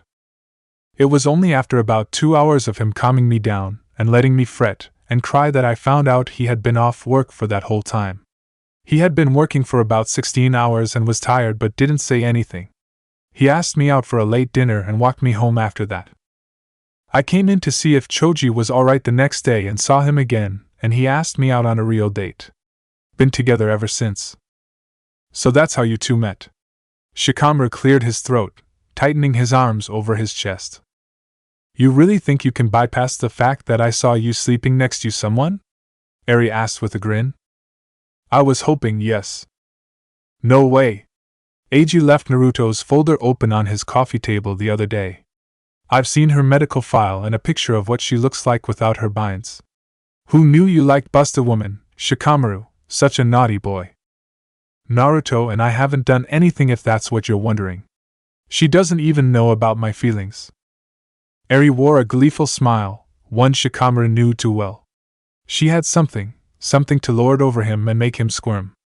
Last time he had seen that smile she had busted him after he had broken one of his mother's trinkets, gifts from his father during his traveling through the villages. She had held it over him even after he had gotten it fixed. The only way to escape from her hold was to admit to his mother what he had done. She forgave him, thankfully, but Eri had tortured him for 2 weeks for it. Deciding that wasn't going to happen this time, he scoffed. Go ahead, tell her I love her, I dare you. Oh, sweet, idiotic, darling Shikamaru, Eri-san, that's not what I have over you. Then what is it? Not telling. That'll spoil the fun. Shikamaru grunted before rolling his eyes. Whatever. Does your sweet Naruto know about the Nara men's habit? At Shikamaru's raised eyebrow, Eri chuckled. The grunting like a stag? I've always wondered, and Ryota won't tell me, do you guys grunt softly when pursuing a mate like stags do? At her cousin's frown and shake of his head, she laughed. But you haven't said what Naruto would think of you grunting in frustration like that? Probably nothing, since when she's frustrated she growls like a fox. Shikamaru smiled when Eri gave a laugh. Well, I'm off to dig up more dirt on your fiancé. Good luck with that. He's one of the good ones. Shikamaru smiled as he gave his cousin a hug. I'm glad to hear it. And Shikamaru, Eri added as she showed him out. Remember that people tell their secrets to their doctors, especially when said doctor is their friend. Before he could ask her what she meant, she closed the door on him, her laugh ringing through the wood. He was walking across the courtyard of the estate, wondering where Ryota might be when Naruto appeared out of nowhere. He smiled, instantly reaching out for her, for any form of contact with the ball of energy before him. However, instead of moving into the touch, she shied away, her eyes slits as she smiled at him. Old Granny wanted me to give you this. She held out a scroll for him, making sure their fingers didn't brush as he took it. Thanks. Hey, do you think you could help me locate my cousin? I don't know if you've met him, but if you could, that would be a great help. He put the scroll in his pouch for later, wanting to finish his task for the day. Yeah, I can. Family has similar chakras. Naruto closed her eyes, concentrating. There's a girl over there, she pointed in the direction of Eri's house, and a boy in the forest with Briefyu. That would be Ryota, thanks. He paused. Did you want to come with me? He held out his hand. You can see Briefyu. Naruto hesitated for only a moment before sighing and slipping her hand into his and leading him into the forest. After a short walk, it wasn't hard to spot the large form of Briefyu, lounging on the forest floor.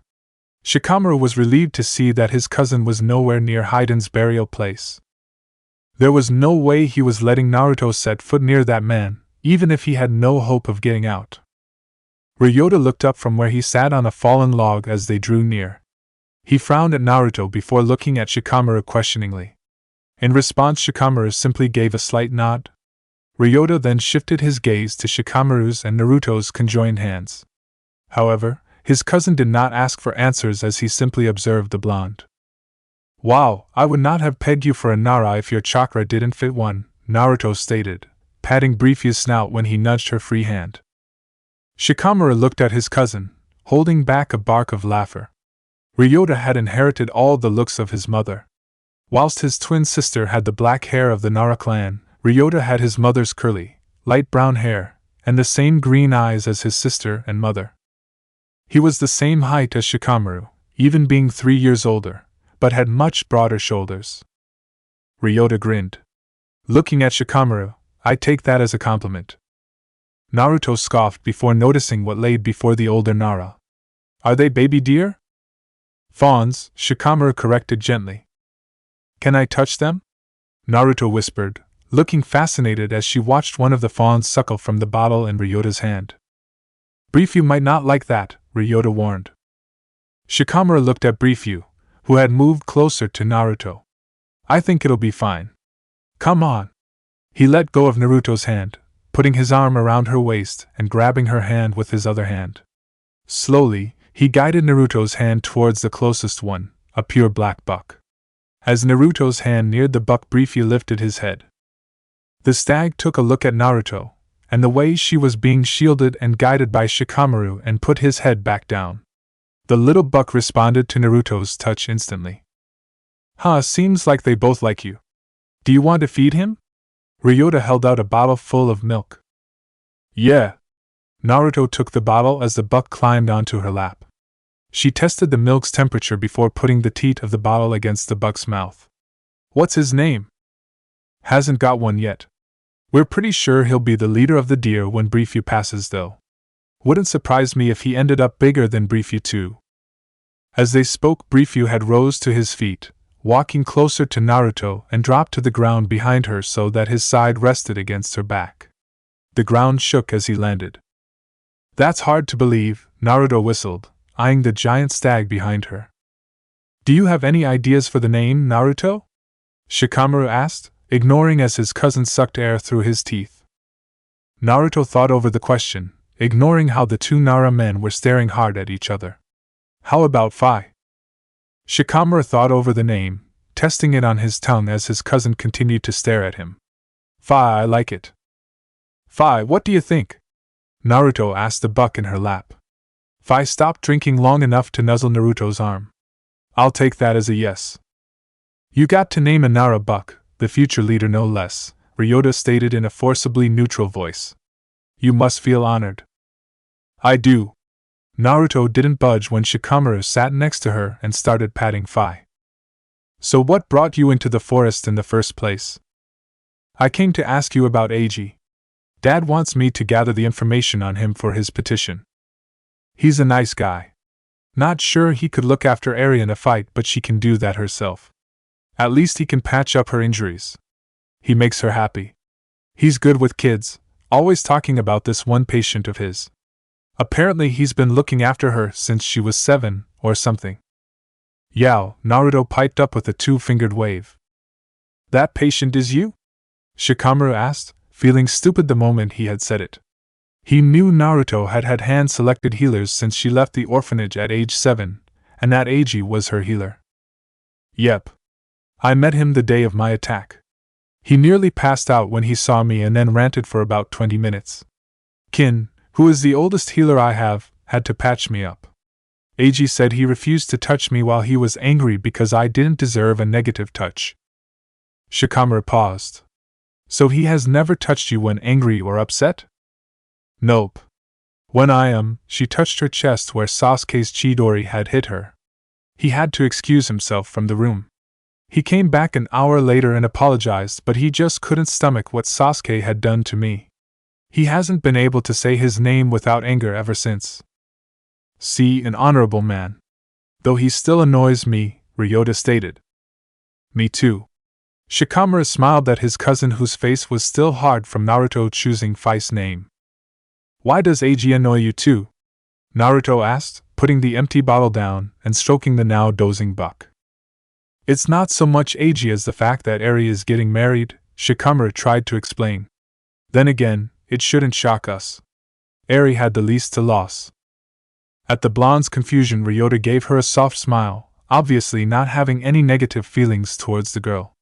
See, when we were young, Eri and I 10 and Shikamaru 7, we all swore none of us would get married until the other two were ready to marry as well.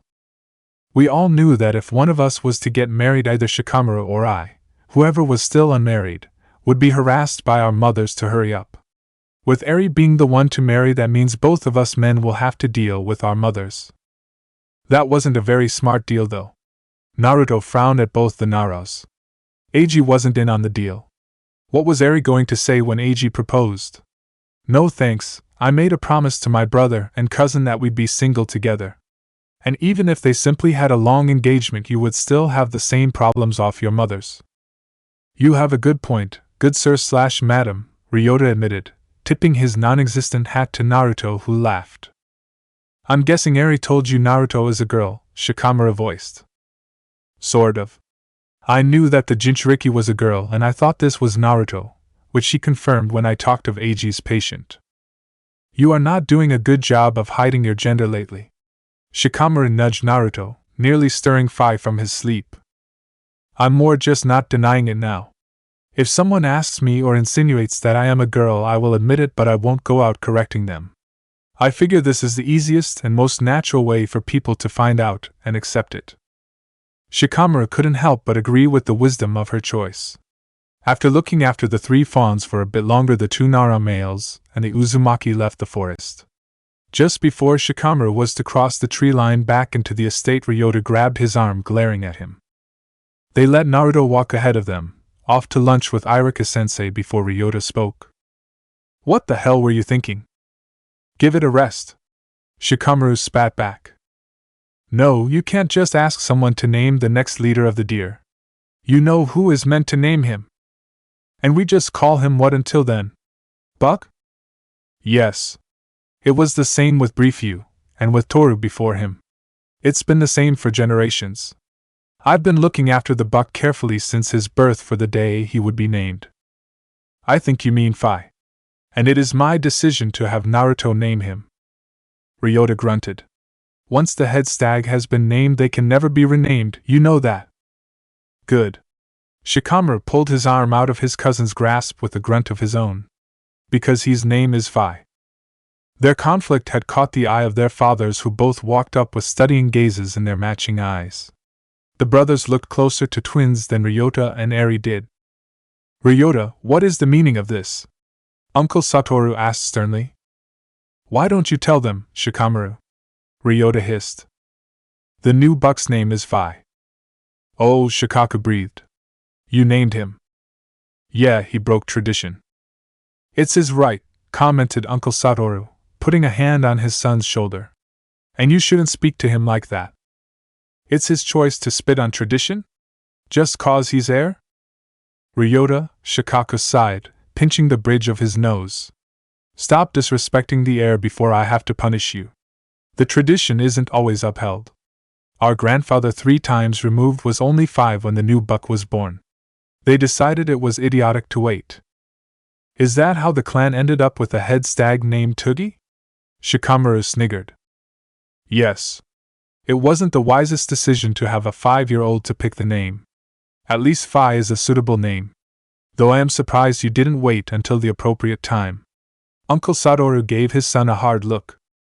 Well, it wasn't like it was Shikamaru who named the buck, Ryota taunted. Both fathers turned their gaze onto Shikamaru, who straightened his back. It hardly matters, Shikamaru tried to cover with confidence. His name is now Phi. But who gave him that name? Shikaku asked with a small groan. Meeting his father's gaze with a level one of his own, Shikamaru lifted his chin. Naruto did. I asked him to. Shikaku and Uncle Satoru both sucked air through their teeth before sharing a look. Why would you do that? Uncle Satoru asked with shock. You're going to regret that. If he does, that will be his own burden to bear. Phi is still a fitting name. Shikaku grasped Shikamaru's shoulder hard, guiding him towards the house. When they were away from the other 2 Nara men, he hissed into his son's ear. Never do something like that again. I don't regret it. Shikamaru snapped, trying to shake off his father's grasp. Not right now. And I hope you never will, but if you keep doing things like this, it will send a message to the clan that you don't care for tradition. And you will send a message to Naruto if she ever finds out. How is the second one a bad thing? Because she might see it as you shoving these family traditions onto her because you don't care about them or her. I highly doubt it will send the message you want it to. Shikamaru sighed as they reached the porch. I wasn't thinking like that when I asked her. It's just that she loves the deer, and Briefyu likes Naruto more than he likes you or me, and the buck just took to her. I knew she would pick the right name. I can't really explain it. Shikaku paused. I understand. But did Naruto name the buck, or suggest a name? I asked her if she had any suggestions. Excellent. If anyone finds out and has a problem, We simply tell them Naruto named a suggestion, and the buck took to it the moment he heard it. That's exactly what happened. Shikamaru frowned, feeling hollow. Shikaku smiled. Technically, that's how it always happens. It took 11 names before Briefy took to the name he did. However, only we heirs know that. Was it the first name Naruto said? At Shikamaru's nod, his father looked impressed. Let Naruto name your future children. Dad. That's punishment for what you did. Now, I took the time to set up a meeting with Eiji for you. He's busy at the hospital for the next 3 days. But he will be here on Wednesday at 11 a.m. You can use my office. Fun, Shikamaru muttered, stomping into the house. At least the day had been productive when it came to finding out what kind of man Eiji was. Chapter 41 Black and Blue. His father was in the office when he entered, looking through ledgers on his bookshelf. With a small greeting, he went and sat in one of the chairs facing the desk. When his father finished rummaging through one of the shelves, he raised an eyebrow at Shikamaru. What are you doing? Eiji will be here soon, and you said I could use your office. Shikaku smiled. I meant, what are you doing on that side of the desk? Shikamaru eyed the high-backed chair he was facing, his throat constricting. But that's your chair. And it will one day be yours. But at the end of the day, it's just a chair. It's where it sits that matters. So I should move the chair? Shikamaru joked. I think, stop running from things that are in your future is better advice from your father, Shikaku replied, walking towards the door. Just before he left, he turned and added, for more than just a chair too. As the door clicked closed, Shikamaru took a deep breath and walked around the desk.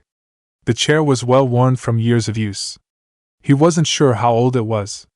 For all he knew, it could have been his grandfather's, or his father could have bought it for himself. The leather was warm as he sat down and got himself situated. Within moments there was a knock on the door. Come in. He was surprised at the steadiness of his own voice as Eiji opened the door. Have a seat.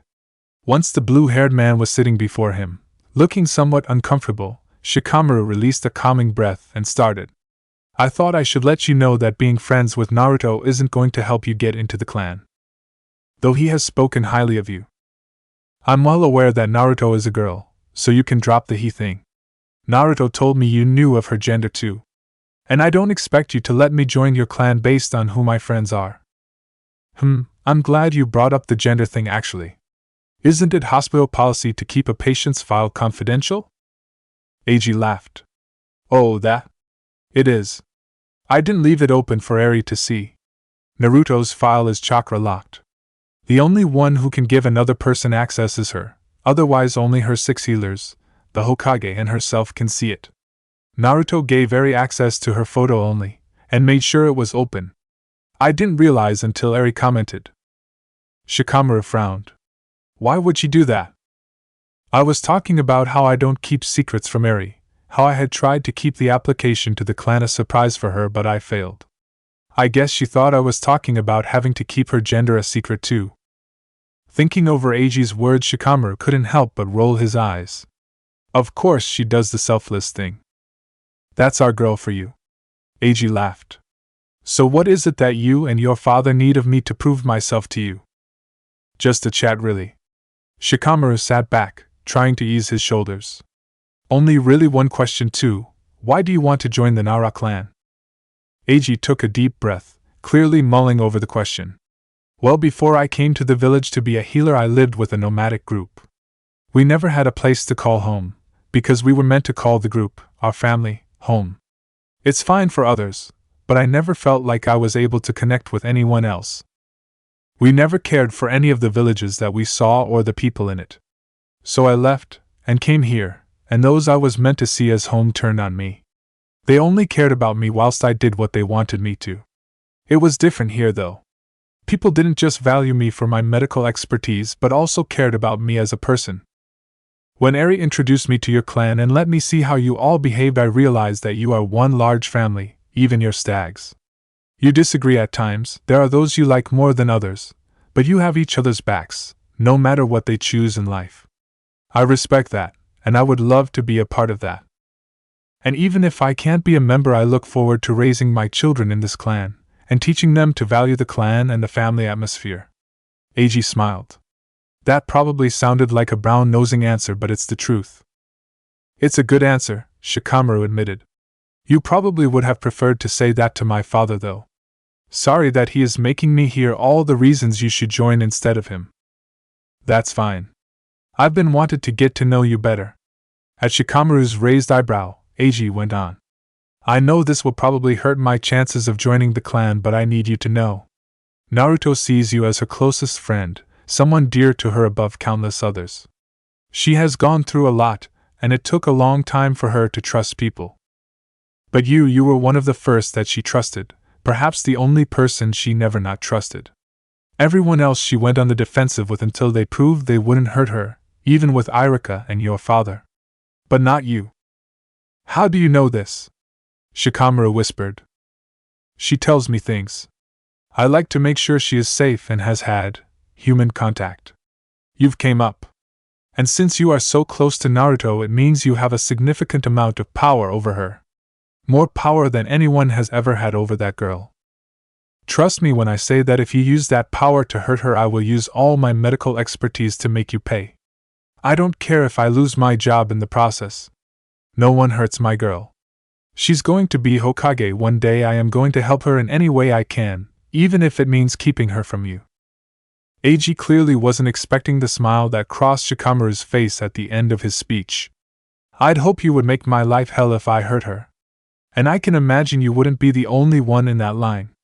Though you probably have one of the best threats so far. Good to know. Well, is that everything you needed? At Shikamaru's nod, Eiji stood. Excellent, cause there is a few more wedding details I have to go over with your cousin before my shift starts at the hospital. Well, if I don't get a chance to see you before the wedding, congratulations and good luck with Eri. I think you're going to need it. Eiji laughed as he left the office. Thanks. Eri had always had extravagant taste, but apparently it had combined with Eiji's low-key taste and created quite an elegant wedding. The wedding colors were black and a rich blue. Blue bouquets were at the ends of black chaired aisles. The royal blue-colored arch for the bride and groom to stand under was adorned by black ribbon and twinkling lights. Shikamaru was impressed, though he wished he didn't have to wear the stifling formal clothing. I suggest you avoid your mother today, warned Shikaku, coming to stand beside his son. She's been picturing your wedding since she woke up this morning. Shikamaru rolled his eyes. At the rate I'm going to have to get you to arrange a marriage. At his father's surprised look, Shikamaru explained. I'm not really getting anywhere with Naruto. If anything, she seems to be pulling away from me more, which is annoying because when she first came back I thought she was flirting with me. If we continue down this road, then I'll never be with her, and you will have to arrange a bride. You could always try to fall for someone else, his father suggested. No use. I've tried to let go of my feeling and have failed. It seems my heart is more stubborn than I realized. It's her or nothing. There hasn't been an arranged marriage for the heir of the Nara clan in about 8 generations. I'd have to look up the procedure for it. But let's leave that for if you ever need it. Need what? Shikamaru jumped when Naruto appeared beside him. She was dressed in formal black pants and a formal black shirt with orange buttons. She wasn't wearing any jacket to hide what her chest spines could not push down, but the folds of her shirt made it impossible to tell if they were breasts or pecs. The orange streaks were back in her hair, and it looked like there might have been light makeup around her eyes and on her lips. Naruto, I see you are successfully blurring the gender lines, as always, Shikaku praised. That's Dad's way of saying you look nice, Shikamaru translated. Thanks, but what were you guys talking about, or am I not allowed to know? Naruto looked from one to the other. The glare that Shikamaru gave his father did little to stop him from answering Naruto. We were talking about arranged marriages. Shikamaru thinks he might have to have one. Naruto's eyes widened before she grabbed Shikamaru's shoulders. No! I know you're having trouble opening up to Temari, but don't go doing something stupid. What? Temari? Why on earth do you think I like Temari? Shikamaru ignored how screechy his voice became. 'Cause when you were drunk you were asking me if I had ever been in love and talking about how it sucked, and that Temari would think you were a wimp. You were slurring your words pretty badly, though. Naruto looked confused a moment before shaking her head. I probably just meant that Temari would make fun of me for having romantic issues. She's like the big sister I never wanted. I care about her in the way that Kankuro and Gaara might. But I definitely don't have feelings for her. Whilst you two sort out this mess, I have to go find Yoshino. Shikaku quickly left, barely hiding how much he wanted to leave the conversation. So it's not Temari you were talking about 3 minutes before you asked me to kiss you? Naruto asked shyly. No, though my memory of the kiss has returned, thankfully. Shikamaru smiled, flicking one of Naruto's orange locks. Well, if this mystery girl doesn't return, your feelings don't turn to an arranged marriage. You deserve someone who will respond to your wooing and try to seduce you in return. The blonde gave him a smile that twisted Shikamaru's insides as she stepped closer. Seduce me? Not woo me? Shikamaru teased. I would have said woo, but a girl who woos is much less likely to stick her tongue down your throat to get your attention. I know from personal experience that you like that. Naruto stepped even closer, playing with the collar of his shirt. Not that it's a bad thing to like the physical approach.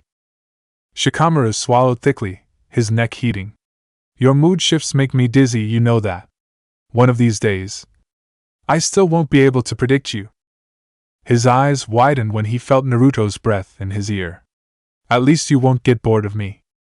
Naruto, I got us some drinks. The blonde pulled back and looked over her shoulder, smiling at Hinata. Aren't you a great date? Shikamaru watched as Hinata drew closer in a light purple dress, the purple hair extensions Naruto gave her twisted into her stylish bun. When she reached them, she handed one of the cups she held to Naruto. Oh, and Eiji wanted me to tell you that we are to sit in the front row. It's meant for close family of the bride and groom, but since he doesn't have family here, he is asking those he's closest to. So you and your date. That's sweet of him. We can sit with Shikamaru too. Naruto smiled at the Nara. Care to lead us to our seats? With a gesture in the direction they were to walk, Shikamaru started walking, only to feel Naruto slip her hand into the crook of his elbow, walking with him. He was happy that he was able to sit next to Naruto, though she decided to amuse herself by poking his knee, making it jerk sporadically as Hinata laughed. He tried to catch her finger, but when that failed, he decided to retaliate by poking her knee in return. When Eiji appeared at the archway, clearly getting ready for the start of the wedding, Naruto divided her attention between harassing Shikamaru and pulling faces at the blue-haired groom. Shikamaru was somewhat surprised to see Eiji pull faces in return.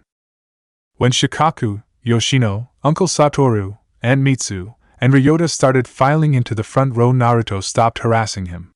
She instead turned to Hinata, smiling at how the shy girl started talking to Ryota. Shikamaru noticed an elderly woman wave at Naruto across the aisle before taking her seat. When he raised an eyebrow at Naruto in question, she smiled. That's Kin, my senior healer. She's been my healer since I was born. She even knew my parents, though she never tells me much about them. Naruto held out her injured arm, allowing Shikamaru to see that it was bandaged. She actually took my cast off, but I have to keep it bandaged. Can't wait for it to heal so the Ninetales can stop messing with me. What do you mean? Healing makes me weak.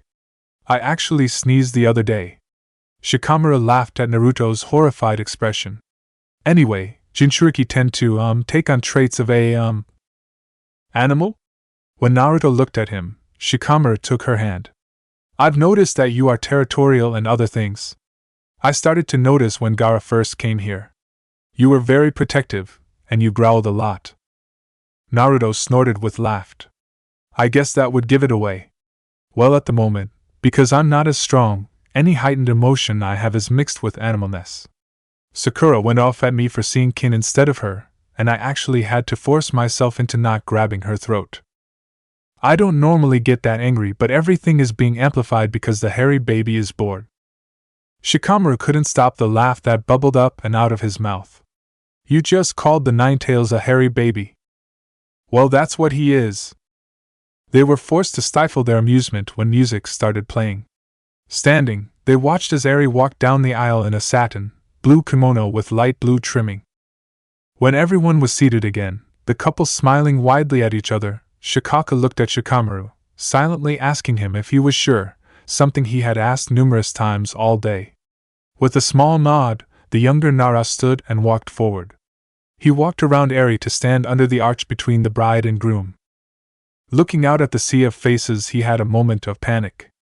To calm himself, he looked at his parents and Naruto, familiar faces who wouldn't let him fail. As the heir to the Nara clan, I was given the duty of deciding whether or not Eiji's request to join the clan would be accepted. Eri has practically begged my father to have the announcement done now, no matter the outcome.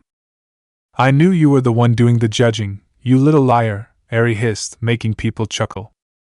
Luckily my decision isn't affected by your taste in women, Shikamaru joked, the laughter that rang through the crowd breaking the tension and lifting his nerves.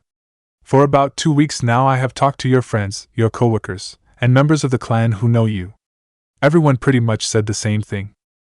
You are nice, you are hard-working, and you are talented. But we have all that in our clan already. We can't just accept everyone who fits those categories.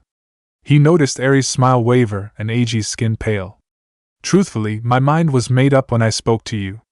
It wasn't how you spoke of this clan that made me choose. It was the fact that you gave me a thinly veiled threat that you would dismember me if I ever hurt a mutual friend. Eri sucked in a breath, looking worried as many of the people seated before them began to whisper. He could catch people guessing his answer to the request, some supporting the rejection and some questioning it. Anyone who holds someone who has earned their respect and loyalty over that of a clan title like heir is someone we need in this clan. You help to ensure high standards in the clan. Shikamaru smiled at Eiji's bewildered look. I am honored to welcome you, Eiji Nara, to my clan and my family. Congratulate to you on your wedding day. As Eiji stood slack-jawed, his bride threw her arms around her cousin. Thank you, Shikamaru, she sobbed. Rolling his eyes as Eri detached herself, Shikamaru handed her a handkerchief. I didn't do it for you. Eiji's a good guy. He may actually be worthy of you. Maybe. Troublesome woman. With a wet chuckle, Eri smiled at him as a laugh went through the crowd. I love you too, cuz.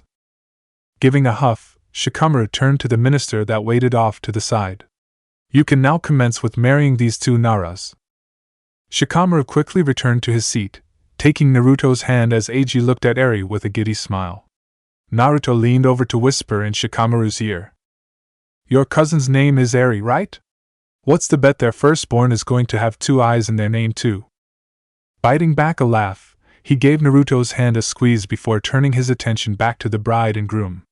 He knew it was useless, but he wished he would never have to stand up and make that speech or decision again. Unfortunately, he knew it wasn't going to be his last.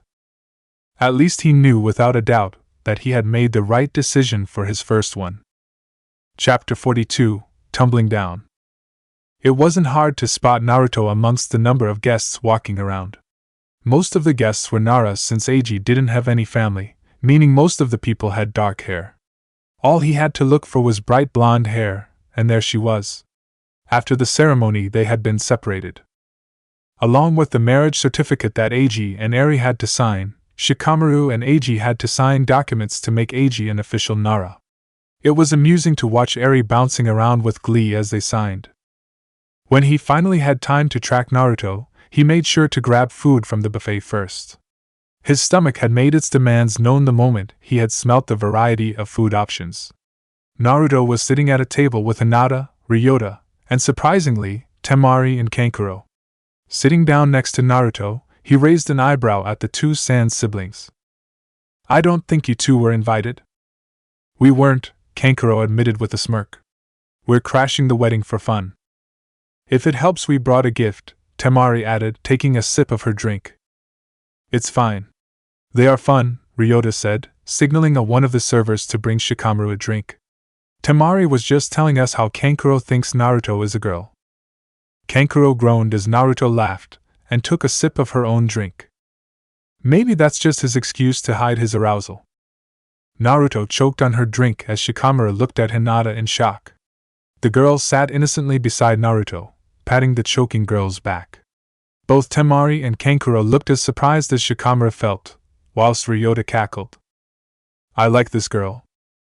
Hinata, don't say things like that when I'm drinking, Naruto coughed. The Hyuga girl just smiled as she stroked her friend's back. She chuckled when Naruto moved her cup away. No more alcohol for you. More alcohol for you. Ryota spoke up, putting his drink in front of Hinata. Kankuro is having an identity crisis. But I'll give you this, male or female, Naruto is a good-looking ninja. Naruto smiled, pretending to blush. Ah, you're embarrassing me. Though it would mean more to me if it came from the hot Nara. Ryota gasped, a hand to his chest as he looked offended. I'm not the hot Nara. Don't tell me Eiji is. He's been a Nara for only an hour. No, it's not Eiji. I've never seen him that way. Besides, the best-looking Nara has dark hair. I don't know, Temari piped up with an amused smile. Ryota is a handsome man. At least someone is helping my ego. So, wise Naruto, who is the best-looking? If it's not me, then we're going to have some issues, Shikamaru taunted, putting an arm around Naruto's shoulders. Well, you are the only one here I've seen without a shirt. Shikamaru went bright red as their friends laughed. Rolling his eyes at Naruto's joke, he cleared his throat. Let's change the subject so that I can go back to normal color. You know, the more and more time I spend with you, the more I like you, Temari commented. Please don't team up to torment me. Shikamaru groaned. Now that's an idea, Hinata declared. Naruto, you should make Shikamaru confused about your gender too. It could be funny. It was hard to tell who laughed hardest, Ryota, Temari, or Naruto. Kankuro blushed as heavily as Shikamaru did as he tried to bury his face in his hands. Can't do that, Naruto sighed sadly. Shikamaru has seen me almost completely naked. Shikamaru spluttered, not being able to think of a single retort. What? Hinata and Kankuro yelped. How? Temari and Ryota asked at the same time, looking eager for the answer. Once Naruto stopped laughing, she took a deep breath. He made sure to see me in nothing but a towel, and snuck up on me when I had no shirt on before too. You answered the door in a towel. I didn't know you just had a shower. And it's not my fault you decided to train without a shirt on. Shikamaru hoped his voice didn't sound as screechy as it did to his ears. Naruto gave him a devilish smile. What about when you were drunken? The blonde gave a squeal when Shikamaru covered her mouth with his hand. Don't go making things up. Naruto just laughed against his hand in reply. Here, cuz this might help with the embarrassment, Ryota chuckled, pushing Shikamaru's drink closer and signaling to the passing waiter for another. Shikamaru downed the burning liquid, accepting the new drink with a coughed thank you. Naruto, why are you picking on me tonight? Mostly cause Temari bet me that I couldn't make you so embarrassed that you would turn to alcoholism. Naruto grinned cheekily, holding her hand out to a disheartened sand ninja. I'm glad my humiliation is profitable, Shikamaru grumbled. I'll make it up to you later, Naruto teased with a wink, making the table laugh. I forgot you get like this when you drink. Though I think I prefer it when you have Genma to annoy. Don't make me your new Genma, I deserve better than that. Naruto leant over, putting her head on his shoulder and looking up at him with big, blue eyes. Okay, I'll be nice. I don't believe you, Shikamaru laughed. He turned his gaze on the Sand siblings. And I can't believe you two crashed a wedding. Do you really have no other friends in the village that you can't go without Naruto or I for a night? We thought it would be fun to drop in and saw that it was a buffet, Kankuro explained with a shrug.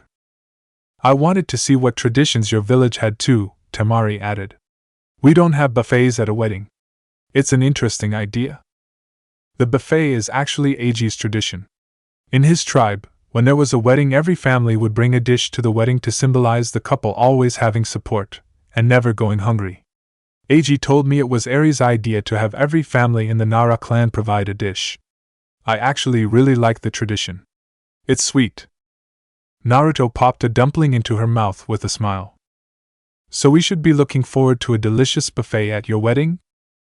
Naruto and Shikamaru turned their heads to the male voice behind them, noticing Ino and Choji, both with plates full of food. They joined the table, Choji smiling at Shikamaru in amusement when he noticed how Naruto was resting her head on his shoulder. Honestly, I've never thought about marriage, Naruto confessed, picking up a chicken skewer to munch on. Really? Ino asked in surprise. What about children? Ever thought about that? Not really. Though I've raised children, and loved children. At the baffled looks from those at the table, Naruto shrugged. When I was at the orphanage, the older kids and I took care of the babies. They were the ones you saw me giving dolls to, Choji. Wouldn't it have been the midwife who looked after them? At Ryota's question, Naruto burst into cynical laughter, surprising her friends. Mrs. Haruma didn't care about anyone. It was all about the money and respect she got from the village. She would sleep through the babies' nighttime feedings, let them sit in their own filth, and if they cried, she punished them. She punished anyone who cried. Us older kids were the ones keeping the babies alive and safe. She didn't even bother naming half of them. We had to. Yasu was my little baby. Naruto pulled her frog wallet out, removing a picture of a little 10-year-old that had brown, curly hair and pigtails, freckles, and a missing tooth. It was my job to get her to an age where she could handle herself. Even when I was kicked out of the orphanage, I used to sneak in to see her. I was ecstatic when Mrs. Haruma retired and the orphanage got a nice midwife. Shikamaru took the picture off Naruto, looking at Yasu. He had seen a little girl hang around the academy when he was a student but hadn't known who she was waiting for. She's cute. Mrs. Haruma is the woman who lives below you. One and the same. Naruto gave a cheeky smile. Why do you think I like playing loud music so much? Shaking his head in amusement, Shikamaru handed back the picture of Yasu. You love kids, you have experience with kids, and yet you've never thought of having any of your own? Temari asked in confusion. Has Gaara? Naruto asked with a careless shrug. It's not something I've ever bothered to think of. One day, down the road, I might. Until then, I'm going to enjoy my food. Naruto put the skewer that she had ripped the chicken off into Shikamaru's coat pocket. Thanks, Shikamaru grumbled. He removed the stick and reached over, stabbing one of Naruto's remaining dumplings. Hey! When Naruto tried to snatch it back, her hand was grabbed by Ino on her other side. Nice nails, Naruto. As Ino tilted Naruto's hand to get a better look, Shikamaru noticed that her fingernails were painted orange with black flowers on them. Thanks, Moegi did them, then she helped Hinata attack me. I didn't attack you, retorted Hinata with a roll of her eyes. I just thought those beautiful eyes of yours and that stunning smile would look good with some makeup on them. Aha! You are a girl, Kankuro declared. Aha! Temari mocked. Men can wear makeup too. Yeah, they just call it war paint, Hinata added coyly, causing the table to laugh. He dodged around a group of people. He could spy the family member that insisted on being called aunt. Cutting behind the buffet table, he turned towards the house and slipped in behind a waiter heading to the kitchen. Shikamaru wasn't sure why his house was being used for the drinks but decided not to question it. Once in the abandoned hall leading to his bedroom, he stopped, leaning against the wall. Closing his eyes, he took a deep breath, letting his head rest back. He jumped when he felt someone come close to him. Looking over, he spotted Naruto standing next to me. Sorry, didn't mean to surprise you. Naruto leant against the wall, turned towards him. You look annoyed. It's not the jokes from earlier, is it? Shikamaru gave a laugh, moving to stand in front of Naruto, trapping her between the wall and his body.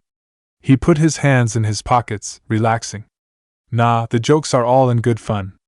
The thing Ryota and I were worried about has started.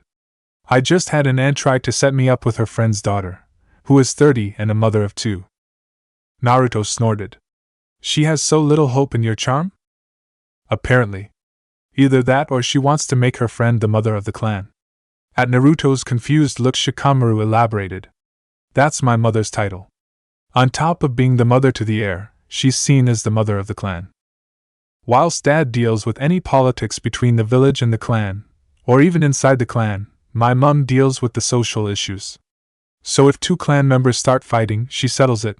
When a child is born to the clan, my mother is the first outside the immediate family to meet the baby. My dad is the brains of the clan, and my mum is the heart. When I become head, I will be the brains. And you'll have to find yourself a heart, Naruto chuckled. Yeah, the one I have is faulty. It will only work for maybe another 70 years, since someone wouldn't give me the key to immortality. Naruto cocked her head to the side, obviously having to think back to their joke in the hospital all those years ago. I did.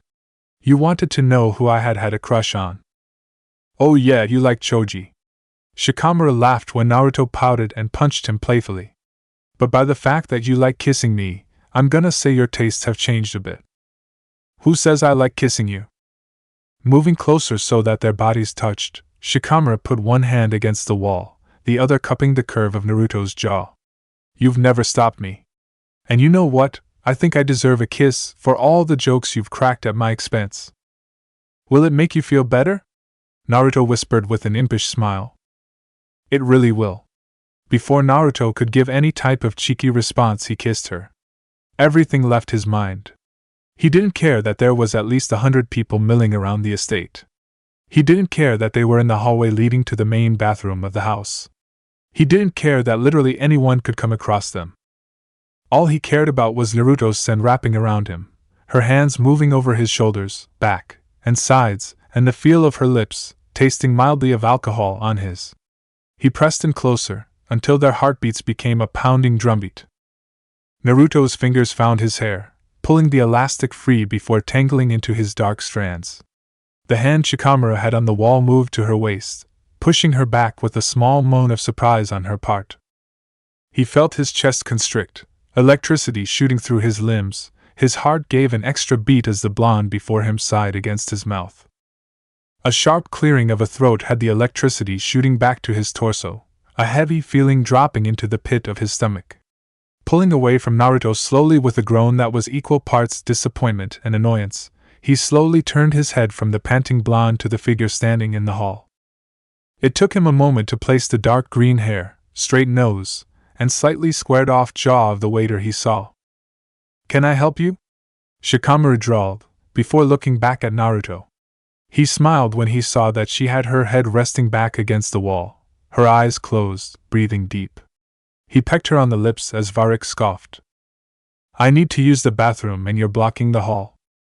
There's plenty of room to go around us, Shikamaru remarked calmly, studying Naruto's face, the way her lips were pink and swollen, the blush to her tan cheeks, and the way she had a small smile on her face. As though she was paused, waiting for him to restart the world. Naruto, Varric spat, why didn't you tell me you rejected me to try and get with a clan heir? With a soft sigh and slow, precise movements, Naruto opened her eyes, turning them on Varric without lifting her head off the wall. Shikamaru almost shuddered at the hint of red in her blue irises. If you think that was why, Varric, you don't know what kind of boy I am. Shikamaru could almost feel Varric's flinch reverberate through the hall. The pain was short-lived for the green-haired man when he turned a dark glare onto Shikamaru. I'm pretty sure you only prefer him because if you end up with him you'll convince yourself that you are someone important, Varric spat. Naruto lifted her head with the same predatory slowness, making Shikamaru drop his hands from her body. She stepped towards Varric, stopping short of him. Do you really want to play this game with me? The smile that crossed Varric's face was almost cruel. I don't know why you think you deserve better than me, but I promise you that he is only using you. You're the Nine Tails. He just wants the chance to say he was the first one to. Naruto's chakra rolled off of her in a violent wave, knocking Varric clean off his feet. He landed 3 feet from where he had been standing. Scrambling to his feet, Varric charged forward and tried to throw a punch at Naruto, only to find himself stuck in place like a statue. Fine, you want to play? Naruto hissed in a dark voice that made Shikamaru tremble. The voice she used sounded like Gaara, when they had first met him. With a sickening pound of his heart, Shikamaru realized that this was what the village had turned Naruto into. When pushed hard enough, this side of her was there, lying dormant. If Gaara had been a bloody blade for everyone to behold, then Naruto was the assassin's blade. Clean, sharp, and gone in a blink. Varric, you have it backwards. You don't deserve me. The sight of you disgusts me. You are a coward and you are pathetic. If you say anything like that to me, or about Shikamaru again, I will make you regret it. This is your only warning. Now leave. The moment Varric's body was released, he turned and ran. Once his footsteps had disappeared from earshot, Shikamaru walked up to Naruto, running his hands down her arms. Instantly, she flinched away from him. The Ninetales is affecting my mood. I refuse to touch you when that's happening. I don't want to hurt you again. With her shoulders tensed, Naruto shot a quick look over her shoulder, allowing Shikamaru to see the heavy scarlet tinge to her eyes before she stalked off, leaving Shikamaru in the hallway alone. It didn't take too long for Naruto to go back to normal, but by then they were surrounded by friends again. It turned out that Ino, Choji, and even Hinata were taking advantage of the free alcohol.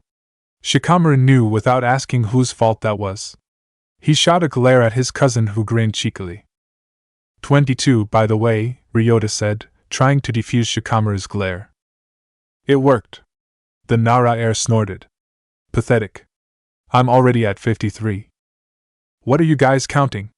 Temari asked, looking reasonably sober. Obviously Ryota wasn't able to convince her to keep up with him. How many times we've been asked when we will be getting married, Shikamaru explained with a dramatic sigh. Figures you'd get more. Everyone wants an heir from you. Ryota put a drink in front of Choji, who had finished his last one. And if I fail to, then you have to have an heir. Shikamaru laughed when his cousin paled. Would it help if you lied and said you had a girlfriend? Naruto asked, with a mischievous twinkle in her eye that made Shikamaru worry. No idea if it'll help or make it worse. But they probably wouldn't believe him without proof. Ryota grinned, obviously picking up that Shikamaru was going to be tormented. Surprisingly, Naruto just nodded before looking around at the waiters. Are they only carrying alcohol? When Shikamaru nodded, Naruto got to her feet. Then I'm off in search of water. When Naruto disappeared, Shikamaru watched Kankuro force Hinata up to dance, since Ino threatened bodily harm.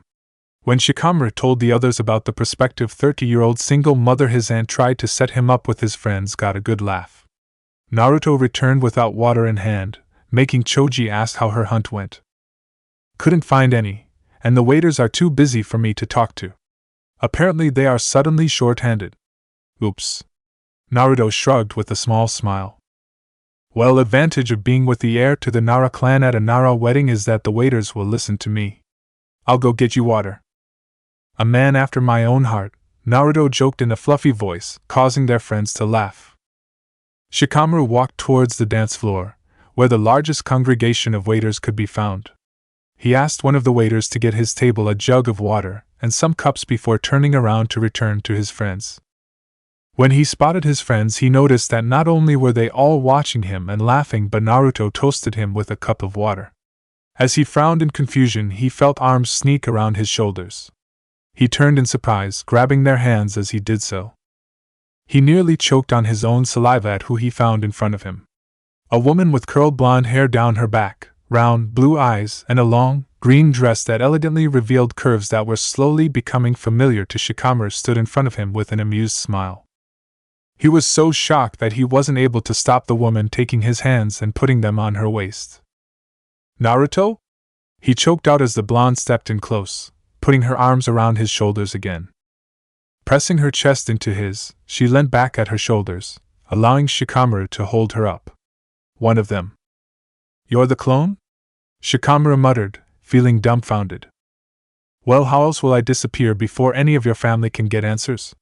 Naruto teased, shooting a look at a group of Naros who were clearing watching them. You're here to torment me.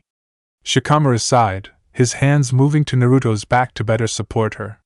When he saw some family members walking closer, he quickly pulled her upright and onto the dance floor, successfully getting lost in the crowd. No, I thought your aunt should know that you have other prospects besides her friend.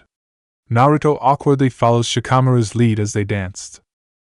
Shikamaru drew her closer to help steady her. He breathed into her ear, so I have a chance with you? Naruto pulled back far enough to give him a coy smile. She looked over his shoulder before her eyes drifted back to his. Our friends can't see us from this angle. Moving in closer, she stopped with her lips only a breath away from his. I wouldn't mind it if you kissed me when I didn't have chest spines on. The last time you were drunk. Moving a hand up to Naruto's face, he pushed back a curl. You know, you didn't have to wait until our friends couldn't see. Shikamaru felt the smile Naruto wore as she kissed him. It was much more subdued than their last one, but somehow Shikamaru found himself enjoying it more. He pulled Naruto as close as he could, one arm wrapped around her waist and the other running up her back to help support her. He could hear the song his cousin loved to sing as she walked around the estate playing in the background and his family dancing and talking around them. There was no trees, no empty hall, no closed door to hide behind. He had Naruto in his arms and no way to hide it. Sure, she was in her female form, looking much like the photo he had seen of her with Haruki and Riko, but it was still Naruto. Anyone who had seen her sexy jutsu would recognize her, and if anyone asked her name they would find out. Too soon for Shikamaru's liking, he noticed that he had forgotten to breathe through his nose and had to pull away. Resting his forehead against Naruto's, he smiled softly. He almost whined when Naruto gave him one last kiss and stepped out of his arms. "Time for me to turn back into a pumpkin," she joked. With a wink, she added, "Have fun explaining this to your clan." With a muttered, troublesome woman, he headed back to his table where his friends had been craning their necks, trying to spot him on the dance floor. Naruto was the only one who was still seated, sipping her water. From her smile he knew she had already dispelled her clone and knew what had happened. "You're a pain." "Yeah," Naruto agreed, "but you enjoy it." "Heads up, Shikamaru, here comes cousin Akira." Ryota nodded to the figure walking up to the table, making Shikamaru groan softly. Cousin Akira was as big a gossip as Choza, worse when it came to clan affairs. "Shikamaru," the woman gushed, leaning heavily on the man and smelling of alcohol. "Who was that stunning woman you were dancing with?" Naruto sniggered into her hand as Shikamaru pushed his cousin off as politely as he could. "She's a friend, Akira." "You two seemed awfully close for just friends." Shikamaru gave her a half-smile. "I never said we were just friends, and that's all I'm telling you. Go enjoy the party." Akira took the hint and left, allowing the Nara heir to turn back to his friends. "So Naruto isn't just a friend?" Temari taunted. "No, Naruto is one of my best friends." Shikamaru wore a cheeky grin as Temari tried to pout and glare at him at the same time. The rest of the night becomes somewhat of a blur. Clan members asked about the mysterious woman when they could corner him. Slowly guests left. The bride and groom went to Eri's house, which was now to be both of theirs. When the waiters left, Shikamaru, Ryota, Hinata, and Naruto went into Shikamaru's house to keep drinking, talking, and laughing. Kankuro, Temari, Choji, and Ino all went home, or in the case of the Sand siblings, to their hotel. Hinata eventually started going to sleep, making Naruto force the girl into drinking 2 cups of water before taking her to the guest room Shikamaru had offered. Naruto also told Shikamaru to make sure he drank water if he didn't want a horrible hangover. Eventually it was just him, Ryota, and Naruto left. When the room started to spin, Shikamaru drank a bottle of water, used the bathroom, and went to lie down, intending just to rest. The moment his head hit the pillow, his breathing softened and he fell asleep, leaving only Ryota and Naruto.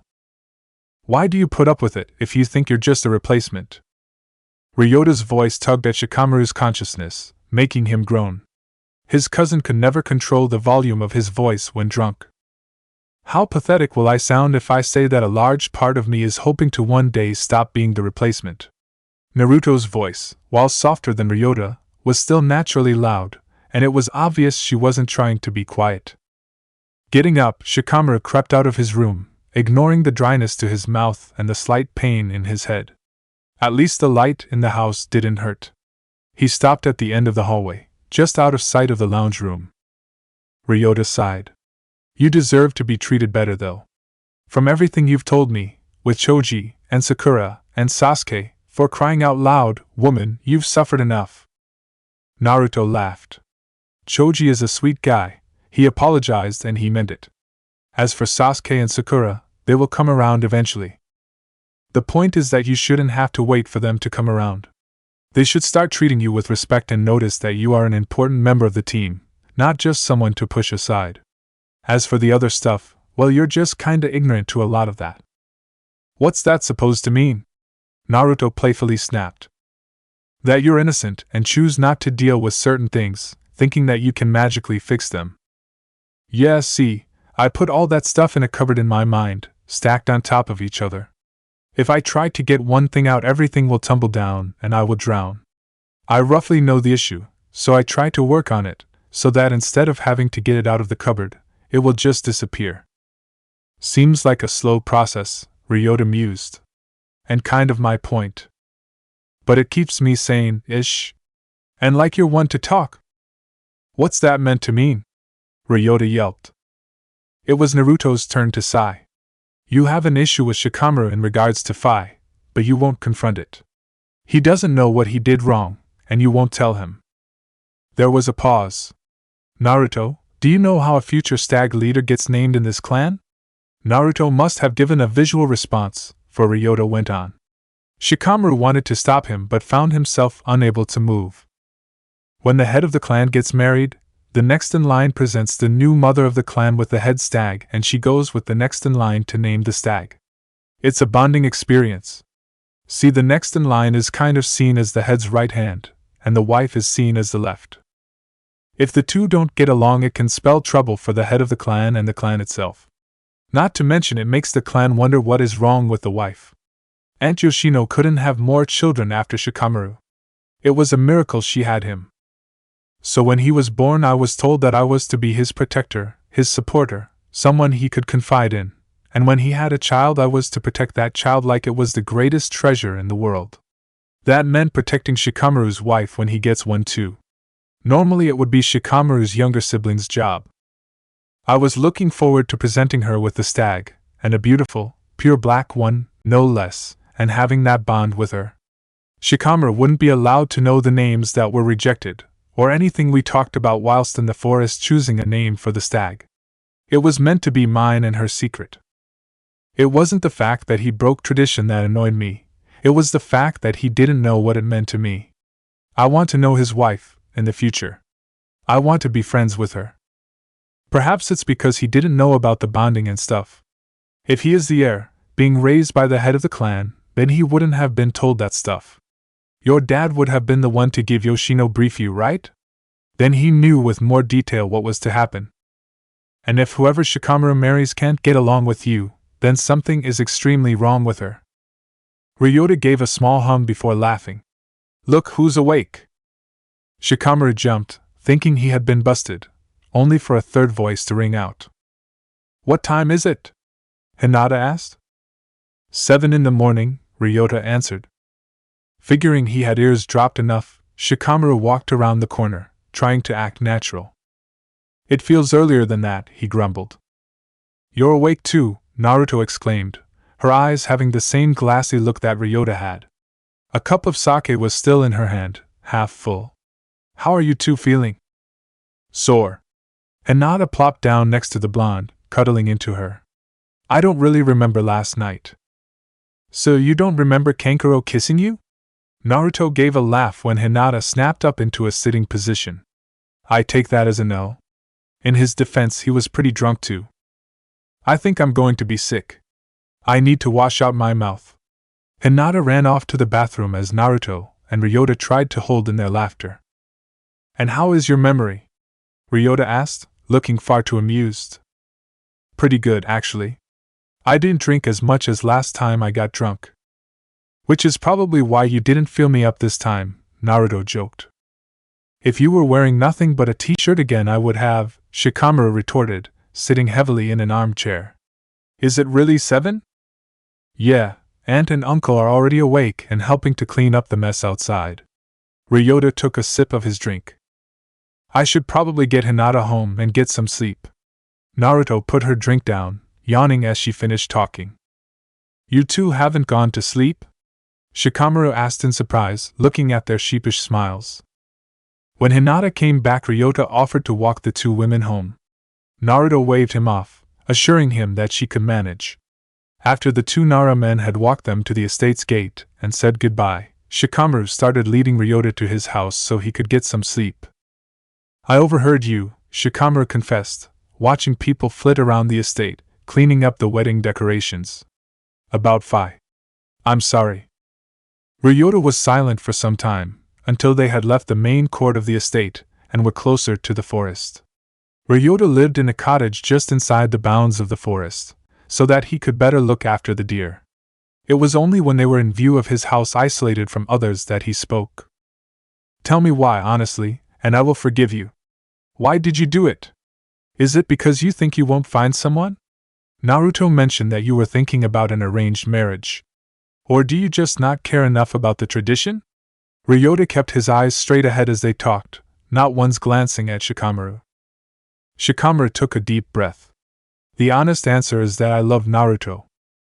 Ryota stumbled, barely catching himself as his head whipped around to look at his cousin. What? Last night when I said Naruto wasn't just a friend, I meant it.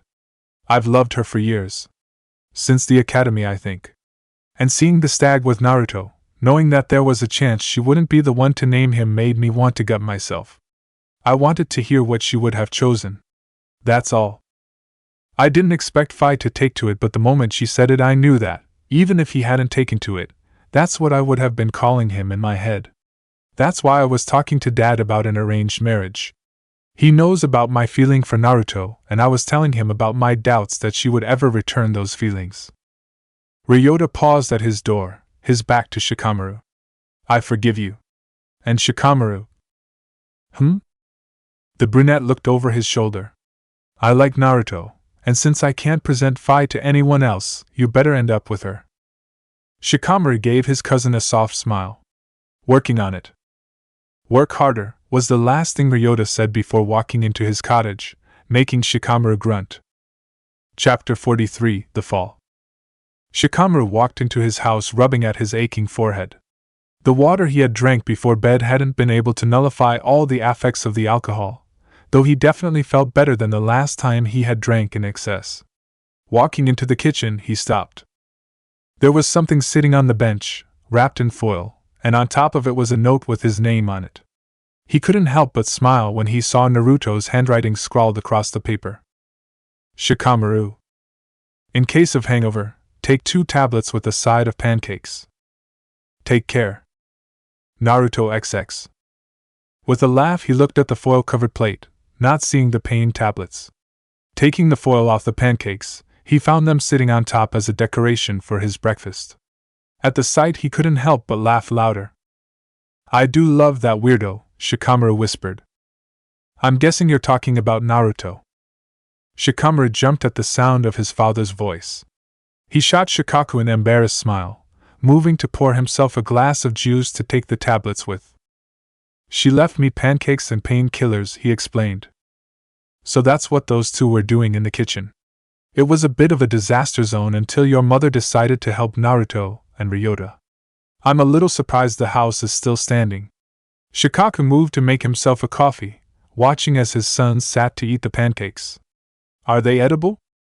Surprisingly, yes, Shikamaru confirmed after swallowing his mouthful. Good, give me some? No way. Shikamaru dodged his father with a laugh, taking the plate with him. Get your wife to make you some of your own. Opposed to your wife? Shikaku teased. Now I'm not even going to leave you some. I'm going to eat them all. He ran into the dining room, his father giving up on his attack. His father came into the dining room, looking amused. He handed Shikamaru one of the coffee cups he held before sitting down across from his son. For a while they simply sat in silence. Shikamaru ate his pancakes, drizzling his syrup wherever he felt like, whilst his father appeared to sip his coffee contentedly. The younger Naren knew, though, that something was causing the corner of his father's lip to twitch in amusement. It was when Shikamaru took a particularly large piece of his breakfast into his mouth, and went to wash it down with his half-drank coffee that his father finally spoke, as though he had been waiting for the most opportune moment. So, some of the clan members are asking about the woman they saw you with. I told them all it was Naruto. His father got the desired reaction he was hoping for. Shikamaru coughed on his mouthful, barely managing to stop himself spraying it across the table. His eyes watered as a result. Shikaku sat back with a large grin on his face, unfeeling to his son's plight. You didn't! Shikamaru yelped before gulping down some warm coffee. You wouldn't, would you? There was a deafening pause. Finally, Shikaku shook his head. I'm not that cruel, to Naruto. To you, I would be. I feel the love. Really? Shikamaru replied with a sarcastic tone. He tapped his chest, where his heart was. Right here. I feel it right here. I'm glad. Shikaku smiled, taking a sip of his coffee. I wouldn't want my son feeling unloved. Again, his father went silent, tapping his fingers on the table's surface. When Shikamaru's eyebrows started to twitch in annoyance, his father finally spoke again. Do you want to know what's being asked, and what I've said in reply? Shikamaru tried to fight his curiosity but failed. Once he finished his pancakes, he had nothing to distract himself. He had been filling his mind with the fact that Naruto had made the pancakes herself. Granted, she had help, but he chose not to remember that. She had mixed the batter, cooked them, made sure not to burn them, and then stacked them neatly in a tower with painkillers for his hangover as decoration. The note she wrote was safely tucked away in his pocket, waiting to join the last one she wrote years ago that he kept in his nightstand. Fine, what was said? Anything I need to worry about? Well, multiple people saw you on the dance floor with a very pretty, blonde woman, and there was some kissing apparently. I told them that I didn't see her and didn't know about her, but that I wasn't surprised that there was someone who liked you and that had caught your eye in return. I'm assuming that the blonde was Naruto, or do you have other blondes in your life I should know of? With a sigh, Shikamaru pushed his empty plate aside. Yes, it was Naruto. She thought it would be funny to get the clan talking about a possible partner for the clan heir. And the kissing? Did she kiss you? Shikamaru could feel the blush rising on his cheeks. She asked me to kiss her while she looked female. Shikaku tilted his head to the side, looking smug. The fact that she asked you to kiss her whilst she looked female insinuates that you've kissed her whilst she looked male, probably multiple times. And you're not going to stop taunting me about it, are you? Shikaku smiled, getting up from the table. Actually, I'm just going to see it as a promising sign. It's not like she asks everyone to kiss her, after all. It's not the first time she's asked me to kiss her. The confession made Shikaku stop at the doorway, turning to look over his shoulder, waiting for details. She was drunk, so I didn't. Besides once, I've instigated any interactions we've had. You mean yesterday was the only time she took the first step? No, yesterday she was hesitant. She flirts with me, but always in ways that if I react badly, she can pass it off as a joke, or a misunderstanding. If I don't make my intentions clear, then she won't do anything, because she's too vulnerable. The only time she acted first was when I was vulnerable. When I started planning to avenge Asuma-sensei's death, and assure there were 2 less people to target Naruto. With a sigh, Shikaku turned back to face the doorway. She stops hesitating when you make your move. You must wonder if that's because she wants it, or something else, or both. Something else? Shikaku grunted, still refusing to see it then. Before he could be questioned further, he left his sons sitting at the dining table, mulling over their conversation. He looked up as his 2 teammates walked into his living room. Putting his book aside, he scanned them, noticing how Choji kept shooting Ino looks and Ino was fidgeting, her shoulders pulled inward, and forcing herself small. What happened? Shikamaru asked, looking from one to the other. When Choji moved closer to Ino, putting a large hand on her shoulders, he didn't need them to say anything. It's Sasuke, isn't it? Does Naruto know what it is? Considering that he is on a mission with his team and Team 8 with the goal of tracking Sasuke down, I'm going to say yes. Choji guided Ino to the sofa to sit next to Shikamaru. If the mission is a success, then Sasuke will be back in the village within the week. Good, then I can punch him for all his troubles. Shikamaru reached for his book, but Choji's next words froze him. What about if he tries to kill Naruto again? Ino shuddered. We should all be there. He was our classmate, our friend. We should be helping Naruto, and protecting him. Sasuke was never my friend, and if he tries to hurt Naruto again, I don't care if Sasuke is welcomed back. I will never accept him, and I will make him pay. Shikamaru stood, pacing from the sofa to the wall and back. He stopped, shooting an apologetic look at Ino. In turn, Ino gave a weak shrug. I want to agree with you. I want to hate him with every part of me. I remember waiting with Sakura for the news about your mission. Then we hear that Choji, she looked at the bigger boy, was in critical condition, and so was Niji, and you were injured, and Naruto was still missing. I know I didn't get along with him back then, but those words. To think that loud, crazy kid that we all tried to ignore couldn't be found and it was Sasuke's fault, my Sasuke's fault. It made me sick. It also made me decide I didn't want him to be mine. So, I wish I could hate him and not want him back, but part of me does, part of me still cares. Ino, you suffer from a very rare condition, Shikamaru informed her in a serious voice, sitting down next to her. When she looked at him with a frown, he sighed, putting a hand on her shoulder. You're human. Taking a moment to process, Ino snorted, nudging Shikamaru. And you've been hanging out with Naruto too much. If you're not careful, people will talk. The Nara shrugged. Let them talk. Naruto is important to me. Ino smiled, dropping her head onto Shikamaru's shoulder, pulling one of the pillows sitting on the couch to her chest, hugging it. Good.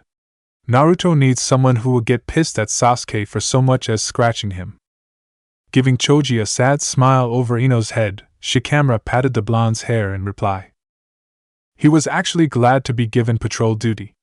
There were few ninjas who would say such a thing. The job entailed long hours at the edge of the village border, often in the heat, with little to no company, and at the end of the mission the ninja had to document any odd sound or sighting they had, including every broken branch they passed. Or clump of crushed grass. Even though all these things were something Shikamaru dubbed troublesome, they were all worth it if it meant he could keep an eye out for any sign of Naruto's team. It had been 2 whole days without word from them and a pit had started to form in his stomach. There was a tension to the air, like the sizzling before lightning strikes, or the second between registering that a step was missed and the inevitable fall to follow. The only problem was that Shikamaru could not work out where this tension came from. It could have been Naruto's mission, or someone else. It could be an attack on the village or an attack on one of the surrounding villages that relied on the leaf. The mystery was baffling and infuriating him. Once Naruto returned, though, all that negativity would abate. He knew it. This was why he was glad to spot a party traveling through the trees not too far from him that included a large white dog and someone with bright blonde hair. Unfortunately, they were too far away for him to call out to them, and he was sure they wanted to get back to the village to shower and rest.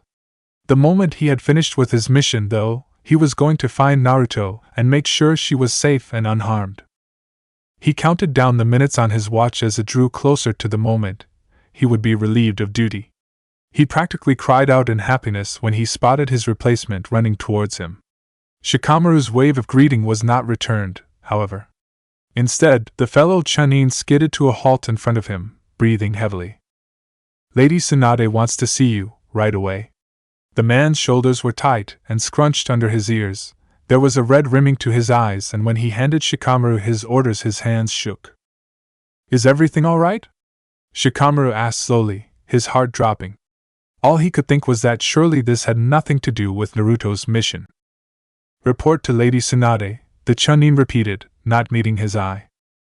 With a curt nod, Shikamaru bolted towards the village, his heart sitting painfully around his Adam's apple. Stepping into the village was like having a heavy, deafening cloud pressed into his shoulders.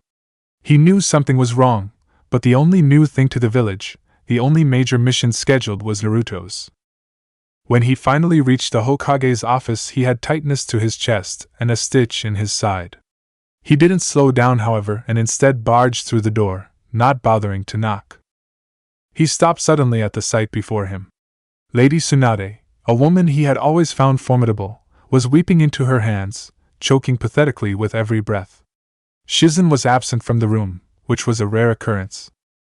Shikamaru found himself looking around desperately for the dark-haired woman to help him before Lady Tsunade noticed him. Unfortunately, he was in no luck.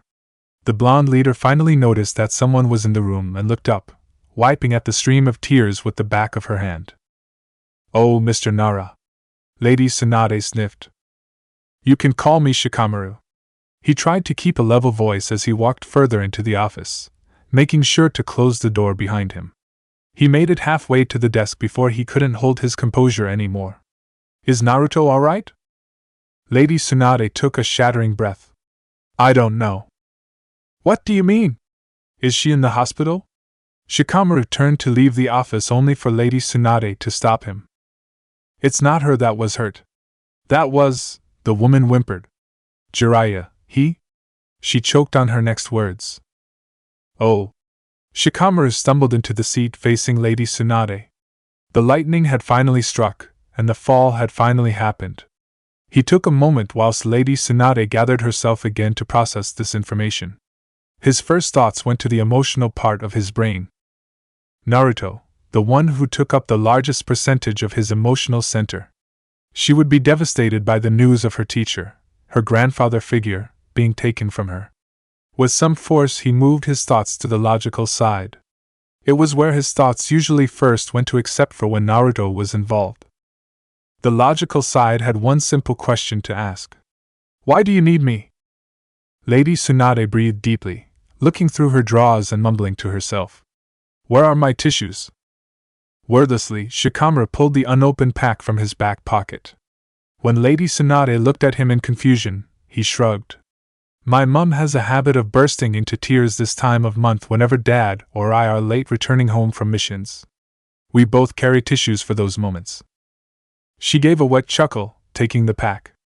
Thanks. She wiped her face as there was a knock at the door. Shooting a slightly panicked look at Shikamaru, she started pinching her cheeks to get some color back in them. Sorry for breaking down. Shikamaru waved it off as the Hokage called for whoever was at the door to enter. Sakura walked up to stand next to Shikamaru, who rose to his feet, trying to not look affected by the news he had received. Shizen has started the autopsy on the Pain body that Lord Jiraiya retrieved. The what? Shikamaru frowned, looking to Lady Tsunade. Pain killed Jiraiya? Yes, Sakura hissed, as though he had said something inappropriate. Ignoring the pinkette, the Nara heir turned to Lady Tsunade. What do you need? A strategy? Someone to make sure Naruto doesn't do anything reckless? They were the two most logical reasons for him to be summoned to the Hokage's office at such a late hour. He was skilled at strategies. His father was pushing for him to take over his position in the next year or two because his talent was higher than Shikaku's, though still needed grooming. And when it came to Naruto, Shikamaru was one of the few people who could calm her down and speak reason to her. I need you to take this message Jiraiya left us to the cryptographers and get them to decipher it. Lady Tsunade slid a picture of a toad's back with numbers on it across the desk. What? He asked in surprise, having not thought of this duty. You want me to do this now? That's right. Take that over to them right away. Lady Tsunade was doing well to look put together. But the guys in the Decipher division don't work this late, Lady Hokage. Not to mention he had better places to be. Then summon them and tell them it's on my orders. I'm putting you in charge. She started to stand up, looking tired. Get that message decoded. He stared at the picture, though not really seeing it. Look, I know this is an important decryption, but can't you ask someone who isn't on a mission right now? He failed to mention that his mission of writing up his border patrol duties was going to have to wait anyway.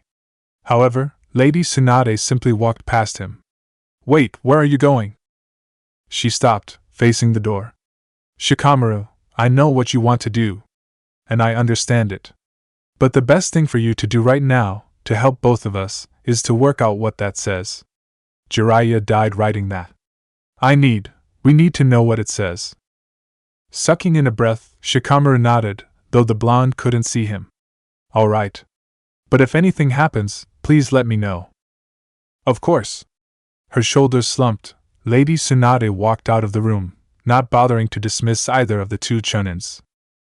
What is it that you want to do, Shikamaru? Sakura asked into the silence. Never mind. How did Naruto take the news? Do you know? Not well. He blames Lady Tsunade, saying that she shouldn't have asked Lord Jiraiya to go on that mission. The only reason we let him get away with his insubordination is because he was obviously distressed. I think Lady Tsunade empathizes with him in a way none of us can. They both loved him after all. With a curt nod, Shikamaru turned and walked out of the office, heading to the Decipher division. Lady Tsunade was right. It was best if he could comfort Naruto with the knowledge that her mentor didn't die in vain. To do that, he had to work out how to break the code of the master of all spies. Chapter 44 Key. Finally, running his hands frustratingly through his hair and successfully pulling out the elastic, he turned to the head of the Decipher division. After evaluating the intelligence of the man, he determined that the man knew how to do his job, and probably very well considering he wasn't particularly old. Jiraiya is a great spy master, so he wouldn't use the typical leaf codes, especially when dealing with an Akatsuki. So how do you decipher a code from a great spy master? Shikamaru crossed his arms, waiting for the man to think over the question. Well, usually they leave some sort of clue behind that we can use to figure it out. The key to the code. At Shikamaru's encouraging nod, the man went on. Usually the key is something people who live in the same village and interact with them would know. But this code is strange. None of the keys we have thought of work. We tried the release dates of all his books, but none of them were realized on the 9th day, or the 9th month. No significant dates on the 9th, nothing that we can think of that is all numbers. Has anyone thought to check his apartment for clues? Shikamaru asked, looking at the owlish stares he received in reply. With a sigh, he started heading towards the door. One of you will have to come with me, since you will recognize the key better than I will. I'll go, Shiho volunteered in a chipper voice. Lady Tsunade had given them a box of Jiraiya's personal belongings, including the keys to his apartment. Entering the place felt wrong. Of course, he had never been in Jiraiya's apartment, but wasn't surprised that it was a small place, since he rarely stayed there. However, it was full of items. It wasn't cluttered, or even well furnished. However, there were trinkets from his travels and photos. Shikamaru was surprised to see that Jiraiya had an entire wall in his living room covered in photos. The couch was facing it too, as though he sat on the lounge on the rare occasions he was home and stared at the wall. As Shiho scurried around looking for anything that could be a key, squeaking in surprise when Shikamaru warned her not to break anything, he went to inspect the wall. There was nothing of particular note about the arrangement of the pictures, or the design of the frames. There was nothing that could be classed as a code within the wall. It was simply sentimental. To be sure, Shikamaru studied every photo. There was a mixture of oldest and newest with no real pattern. There were pictures of Jiraiya's team with a much younger third Hokage as his sensei. There were pictures of him and Lady Tsunade at various bars, some with a white-haired man in them as well, with his arm around Lady Tsunade.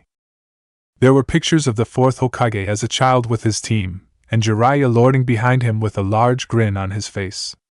There were ones of the fourth as he grew up, like someone would expect a father to have on his wall. As the fourth got older, a red-haired woman joined the pictures. Shikamaru was surprised to see that next to a picture of the fourth and the redhead who was possibly his wife, or future wife, was a picture of Naruto, and Shikamaru sitting on Shikamaru's porch playing shogi. He didn't even know the picture had been taken, nor did he know about the picture underneath it that had him and Naruto asleep in a hospital bed. It would have been taken moments before Jiraiya woke him up. There were almost as many pictures of Naruto as there was of the fourth. Jiraiya even had what Shikamaru assumed was a baby photo of Naruto. The baby had a tuft of bright blonde hair, whisker marks on her cheeks, blue eyes, and a swirling seal on her stomach. He paused when he noticed the picture next to Naruto's baby picture. It was of the fourth and the red-haired woman. Except that the woman was heavily pregnant. They were standing in front of a fountain with a statue of a woman throwing flowers into the water. Shikamaru knew from his mother mentioning the fountain her parents married in front of that it was destroyed when the Nine-Tails attacked the village. The first thought that crossed Shikamaru's mind was that the fourth's wife was heavily pregnant when she died at the Nine-Tails' hands. However, the logic of Jiraiya didn't fit that. He had put the picture of the fourth and his wife next to that of Naruto and Shikamaru. Naruto's baby photo wasn't next to that of the fourth and his pregnant wife for nothing. With a blink, he realized he didn't feel surprised with the realization that Naruto was the fourth's child. It made perfect sense, down to the fact that no one ever mentioned who Naruto's parents were. The fact that she housed the Nine-Tails put a target on her back, as proven by the Akatsuki. Being the only heir to Minato Namikaze would make her a target as well, even without the Nine-Tails. She was the Leaf Princess, the last child to be born to a Hokage. Asuma-sensei had been the last Leaf Prince, his nephew Konohamaru being too removed from the third to be classed as royalty to the village. Shikamaru bit down on his lip to stop from laughing. The village would be beside themselves if they found out they had mistreated their princess. Unfortunately, Shiho was unable to find any key to the code at Jiraiya's home. Shikamaru made a mental note to come back and gather some pictures and mementos for Naruto once they were sure none of the belongings were critical to their mission. When they returned to the Decipher Division, the team was disappointed to hear of their failure. "This isn't right," the leader grumbled. "Every spy master leaves a way to break their codes. If it's not in his house, then he would have told Lady Hokage." For some reason, Shikamaru suddenly thought of his father playing shogi. "You know, my father is the best shogi player I have ever seen." At the confused frowns of the Decipher Division, he went on. "He's never taught me his best moves. Instead, he uses them against me, and I learn them that way. Maybe Jiraiya hasn't left a key because instead he's left a progeny." Lord Jiraiya had no children, as far as we know, the head decipherer commented. "Not blood, no, but he has something more secure. He has a progeny who is liable to not even realize they have the key unless they want to know, and someone who can't be tortured for answers. His apartment is littered with pictures of his student." "The fourth? His dead," one of the decipherers piped up. Shikamaru sighed. "I meant Naruto." "The Nine Tails?" Shiho yelped. "The holder of the Nine Tails, yes, hence he can't be tortured for information." Shikamaru started heading to the door. "I'll bring Naruto in, but he won't get the answer if you're all staring at him." "I'll stay," Shiho offered, since he might need to be told things about codes. "Fine." Shikamaru walked out of the room without a backwards glance. He went straight to Naruto's apartment, which was dark and quiet. He wondered for a moment if Naruto was home, and ran through his mind all the places that she might go during her grief. Nothing came to mind, so he knocked, hoping, and at the same time not hoping, that Naruto was in that dark, silent apartment. When the door creaked open, his heart stopped. His favorite this about Naruto's appearance was her eyes. There was always a spark of interest, amusement, or even wisdom within their blue depths, and Shikamaru loved trying to work out what was creating that spark. Now, though Naruto's eyes were dulled, there was no smile on her face at the sight of him, and her tan skin had paled. "Hi, Naruto," Shikamaru started in a soft voice. "Hi," Naruto croaked back, turning and walking away from the open door. Shikamaru entered, closing the door behind him. He followed Naruto's slumped form through the living room into her bedroom. He noticed that she was only wearing one of her male shirts and a pair of underwear. Upon entering the bedroom, he noted the dinted wrinkles to the blankets on the bed, showing Naruto had been lying on them recently. With a heavy sigh, Naruto crawled onto the bed and sat down, crossing her legs and facing Shikamaru. "You can sit," she reminded, staring at her hands that sat in her lap. "Right." Shikamaru looked around for a seat before looking at the ground. He went to sit down only for Naruto to give a wet snort. "You can sit on the bed." Naruto moved over, turning to face the end of her bed. Slowly, Shikamaru sat down, taking his shoes off before he crossed his legs like Naruto. The monotone that the blonde was using made her harder to read and was putting him on edge. After listening to the clicking of the clock, he cleared his throat, making Naruto look up. "I wanted to come earlier," he started, receiving a nod from the woman in front of him. "Lady Hokage ordered me to, work on Lord Jiraiya's message." Again, a simple nod. "We are having no luck breaking it, and I realized that you might have the key to it. That's not the reason I came here, though. I wanted to see you." A nod. "If I didn't think that cracking the code would be better for your healing, then I would have camped outside all night like you did for me." A nod. "Stop nodding, please." "Okay," Naruto replied blandly. Shikamaru moved closer, taking Naruto's hands in his and kissing them both. "Naruto, tell me what you need. Anything, and it's yours." "I don't know. This is the first time I've lost someone. Until a few years ago, I never really had anyone to lose." She didn't react to Shikamaru kissing each of her fingers, then her palms. "Show me the code. It helped you to avenge Asuma-sensei. Maybe helping to complete Pervy Sage's last mission will help." Letting go of Naruto's hands reluctantly, Shikamaru pulled a copy of the photo out of his pocket. He handed it to Naruto, swallowing thickly as she looked at it. For 30 minutes they sat in silence, Naruto staring at the photo, and Shikamaru staring at Naruto. Finally, the blonde sighed, putting the picture down. I can't do it. Are you sure? Shikamaru asked. Codes are for smart people, and people with actual talent for that stuff. Pervy Sage was never able to teach me that stuff. Naruto threw herself back, rolling onto her side. She was still. She was so still that Shikamaru had to concentrate to see her breathing. With a grunt, he stood up, moving to grab Naruto's shoulders and pull her into a sitting position. Then he pulled her to her feet, making sure to take the picture and put it into his pocket. Alright, you have the choice of putting pants and chest binds on, or I drag you around the village like this. These are my pajamas. After a moment, Naruto sighed, moving to her dresser. You have 5 minutes. Shikamaru walked out, closing the door behind him. He didn't have to drag her out of her room, she walked out willingly. The light still was missing from her eyes. Taking her hand, he led her to the hospital entrance.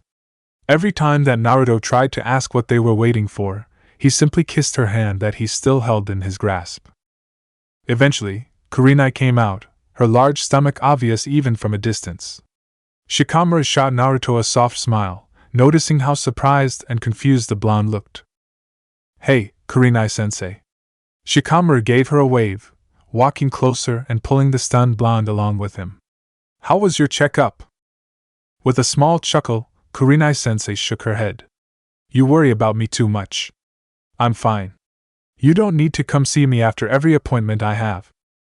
I just want to make sure you're alright. Shikamaru shrugged. Kurenai-sensei, what's with your stomach? Both Kurenai-sensei and Shikamaru turned to Naruto with confusion. It was the dark-haired boy who answered her. Naruto, she's pregnant. Oh. I've never seen a pregnant woman before. Naruto studied her form for a moment before blinking, her eyes bright and the analyzing, intelligent look leaving them. Shikamaru had never actually seen Naruto assess someone like that. He knew she was smarter than she let on, and studied people often, but he had never actually watched her file information away in her head before. He had the overwhelming desire to kiss her right then and there. He was able to shake it off long enough to focus back on Kurenai-sensei. Do you want us to walk you home? No, thank you. I'll be fine. I'm going to meet up with Konohamaru so that we can go grocery shopping. Shikamaru nodded, saying goodbye to the woman, before he and Naruto walked off. He led her to the park where they walked the perimeter talking. Shikamaru explained how Kurenai-sensei was carrying Asuma-sensei's child, a child that Shikamaru would one day train. Naruto listened closely as Shikamaru told her how it was their turn to be the sensei. They gave us everything we needed to protect and train the next generation. Shikamaru stopped, standing in front of Naruto, and pushing a lock of hair off Naruto's cheek. Her hair was slowly growing longer and Shikamaru was hoping she wouldn't cut it when it ceased to be a boy's haircut. So you think that pervy sage taught me the code, but I don't know it. I told you that I'm not smart enough. Naruto, what leg does Sakura lead with? The blonde frowned at him before shrugging. Her left. And what does Ino do when she's worried? Chews her lip. What did Lord Jiraiya do when he was trying to hide something from you? Tended to make a perverted joke or talk about his research? Naruto shook her head sadly. What's this about? Don't you see? You are smart. You study people. So did Jiraiya. He built a code for you, because you both take note of the little things. Stop doubting yourself. Naruto sighed. I guess I could take another look. Let's go to the Decipher Division. They might be able to help give you ideas of different codes. He leant forward, kissing Naruto's cheek. Shikamaru pulled back, only to pause and move forward to capture her lips. It was a short kiss, but when he pulled back fully there was a small smile on Naruto's face. When they arrived at the Decipher Division, it was to find only Shiho there. The rest had gone to get some much-needed sleep. Shikamaru couldn't fault them for that, but the way Shiho stared at him unnerved him. To ignore the unpleasant chills running down his spine, Shikamaru focused on Naruto. He held her hand as they walked into the room and he put the picture in front of her. However, once she started staring at it, Shikamaru moved away, giving her some room to study the photo. So, it looks like a numerical code, but usually there is something to tip off where to look. So if there is anything that stands out, say so. It might be helpful. Shiho gave Naruto a hesitant smile that the blonde didn't see before she looked at Shikamaru, giving a wide smile, her cheeks turning red. Naruto kept staring at the photo, barely blinking. Finally, she opened her mouth, nothing coming out for a moment. Well, I was wondering why Pervy Sage wrote Ta at the start. Shikamaru frowned, moving closer to look over Naruto's shoulder. Where does it say Ta? She pointed at the 9 at the start of the code. That's how Pervy Sage writes the kanji Ta. He got me to read a draft of one of his stories and I made fun of him for it so much he took it off me. Which book was it? Shikamaru asked, holding his breath for the answer. I don't remember. Naruto heaved a melancholy sigh. Kakashi-sensei would. He's about to walk past the window. That ability of yours would make you a deadly spy master, Shikamaru commented, running his hand along Naruto's back as he walked towards the window. Kakashi-sensei, we need your help. Can you come in here? Kakashi-sensei poked his head through the window, eyeing Shiho, eyeing Shikamaru, and lastly, looking at Naruto. He climbed through the window, something Shikamaru hadn't been expecting. What do you need, kid? He asked, looking at his blonde student. Which of Pervy Sage's books has Ta in it a lot? Naruto asked, only for Kakashi-sensei to pull out the book that Naruto had given him on her return. Ika Tactics. We have our key. The numbers are pretty easy to work out. They are the page number, the line, and the word on that line. Kakashi-sensei, can you read them out for us as we go along? Shikamaru wished Naruto hadn't asked Kakashi-sensei to read out the words.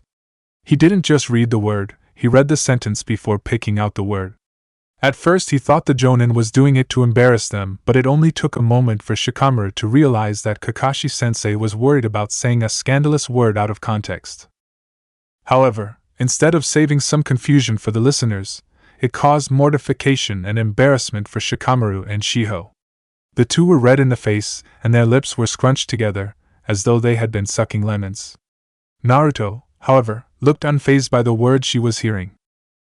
On the contrary, she snorted at one sentence and shook her head, muttering something about that's not how it went. She slapped him. Okay, I don't think I actually remember each word. I was too shocked about the story, Shiho admitted, a hand on her face as though to check her temperature. The real one isn't among them, Naruto stated in a dead voice. What do you think that means? Shiho asked with a slightly breathless voice. That the real one wasn't among them, Naruto said, a slight growl to her voice. It seemed that Shikamaru was the only one that noticed it though. Yeah, but we have to work out what that means. Shiho obviously didn't hear the warning in Naruto's voice. It means that the asshole who killed one of the Sannin, a great man, was not actually there. The student of Jiraiya's that killed him wasn't there. Instead it was 6 puppets. One of which was also a student. Jiraiya chose wrong with his students. They either die, become killers, or are useless. Pain should have come after me, not him. I should have just let them kill me, that way the world wouldn't be missing a great man and instead have a pathetic monster as a replacement. Naruto, Shikamaru breathed, moving towards her. The moment he touched her arm, she flayed her arm away from him. No, I don't want comforting, Naruto sniffled. She went to walk towards the door only to be stopped by Shikamaru grabbing her wrist. Okay, no comforting, but I'm not letting you leave here until you say that you're not a monster. When Naruto simply looked downcast, Shikamaru gently gripped her face, pushing her hair out of the way. Naruto, you're not a monster. I'm not a monster. But I need to get out of here. You have your code. I'll see you later. His hands were hurting. One hand had sore knuckles from knocking repeatedly on Naruto's door, and the fingers of the other hand were getting red marks from the 3 full plastic bags, all holding mounts of food ranging from ramen, to steak, to cakes. When Asuma-sensei died, Shikamaru hadn't known what he wanted to eat, so, assuming Naruto might be in a similar situation, he brought everything. Unfortunately, she wasn't answering. With a sigh, Shikamaru sat down, putting his back to the door. Come on, Naruto, open the door. I have enough food to actually make you fat. Is he in there? Shikamaru looked over, seeing Ino and Choji, both loaded with food and gifts for Naruto. When the Narayer shrugged, the two sat down with him, Choji opening a bag of chips for them to share. It wasn't long before Hinata, Kiba, and Shino wandered through the hall to join them, also having large quantities of food too. Seems like we all had the same idea, Kiba joked with a soft voice. That I eat enough for an army? The group jumped, looking over at Naruto, who had an arm full of bags as well, though Shikamaru could see balls of wool poking out of a few bags. Please tell me you don't have food in there too, Ino sighed. No. Naruto had a small, amused smile on her face as she picked her way through her friends on the ground to get to the door. Are you hungry? Hinata asked gently, taking Kiba's offered hand to pull her to her feet. Yes. Are you capable of saying more than one word? Shikamaru chuckled, still sitting in front of the door. Leaning forward, Naruto whispered in his ear. The spare key is behind the third brick on the right from the door handle. Just so next time you aren't left outside. Was that more than one word? Keep it up, and you'll make me kiss you. Naruto ducked her head to hide her blush. She moved back, nudging Shikamaru's foot to tell him to move. When she had opened the house up for them, Ino and Hinata set about reheating the food for them all. Choji had wisely brought disposable plates, cups and utensils, since Naruto had 2 plates, 2 bowls, and 2 sets of utensils, and 2 cups. It was something that Shikamaru and Konohamaru had found out the hard way. When Konohamaru had cooked them breakfast, Shikamaru had had to eat out of a bowl and Naruto drank out of the carton of milk whilst the boys used cups. Before long the group was happily finished eating when the question of all the wool came up. In response, the blonde pulled out a ball of pale green wool and some knitting needles. In moments she had the wool threaded and was knitting in a way that clearly showed experience. When the group simply gave her an exasperated look at her lack of answer, she chuckled. I'm knitting Kurenai-sensei a baby blanket and some clothing, and I'm thinking of making her some toys. Does she know the gender yet? No, she finds out in a couple of weeks. Kurenai-sensei wants to leave it till later. I think she's worried. Hinata slowly pulled one of the bags towards her, looking into it curiously. I see that you've gotten all different soft colors. Yeah. The blanket is going to be a patchwork. I'm knitting a bunch of squares that I will then sew together to make the final project. If I find out the baby's name before it's done, I might embroider it. Naruto had already made at least an inch of knitting done. Oh, I like that idea. Can we add to it? Ino asked eagerly. I would like to do that too, Choji added, whilst Hinata and surprisingly Kiba nodded. Yeah, that will be a great idea. You can all do a square of knit style and I'll surround it with stock stitch style. At their confused looks she showed them her work. The arrow pattern is stock stitch. It's one of my favorites. Knit stitch is the beginner style. Unless you guys all know how to knit.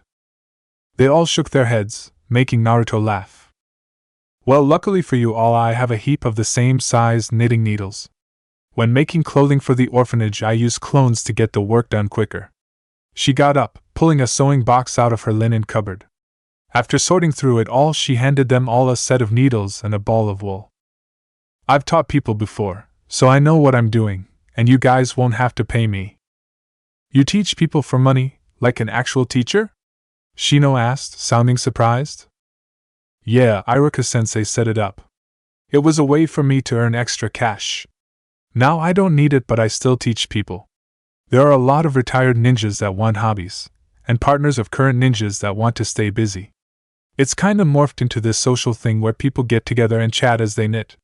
And I get paid the whole time. It's weird. Naruto finished her square, casting off, before teaching them to cast on, and how many loops they should make. It took Shikamaru twice as long to get the technique down than it took the others. Surprising, Kiba picked up knitting instantly.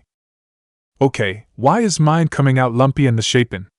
Shikamaru grumbled after 10 minutes. Kiba had finished his square and was getting Naruto to teach him the stitch she was doing, and the others were all halfway through their square. Shikamaru, however, was feeling like his was becoming more and more disastrous. With a laugh, Naruto put her needles down and took Shikamaru's. She cast off, cutting the thread, before casting on again for him. We have officially found something you are an idiot at. But I will help. Naruto moved so that her back was against Shikamaru's chest. I'm going to guide your hands so that you will learn. Shikamaru moved so his mouth was next to her ear. I think you so close to me will be distracting. You might have to show me again. At least 3 more times. You'll have to change from the blue then, because I want an even number of squares between the baby blue, baby pink, the light green, yellow, and purple. Well, if that's what we have to do. Shikamaru kissed behind Naruto's ear. The blonde squirmed, biting back a laugh. Concentrate. You feeling better? He whispered in her ear. Yeah.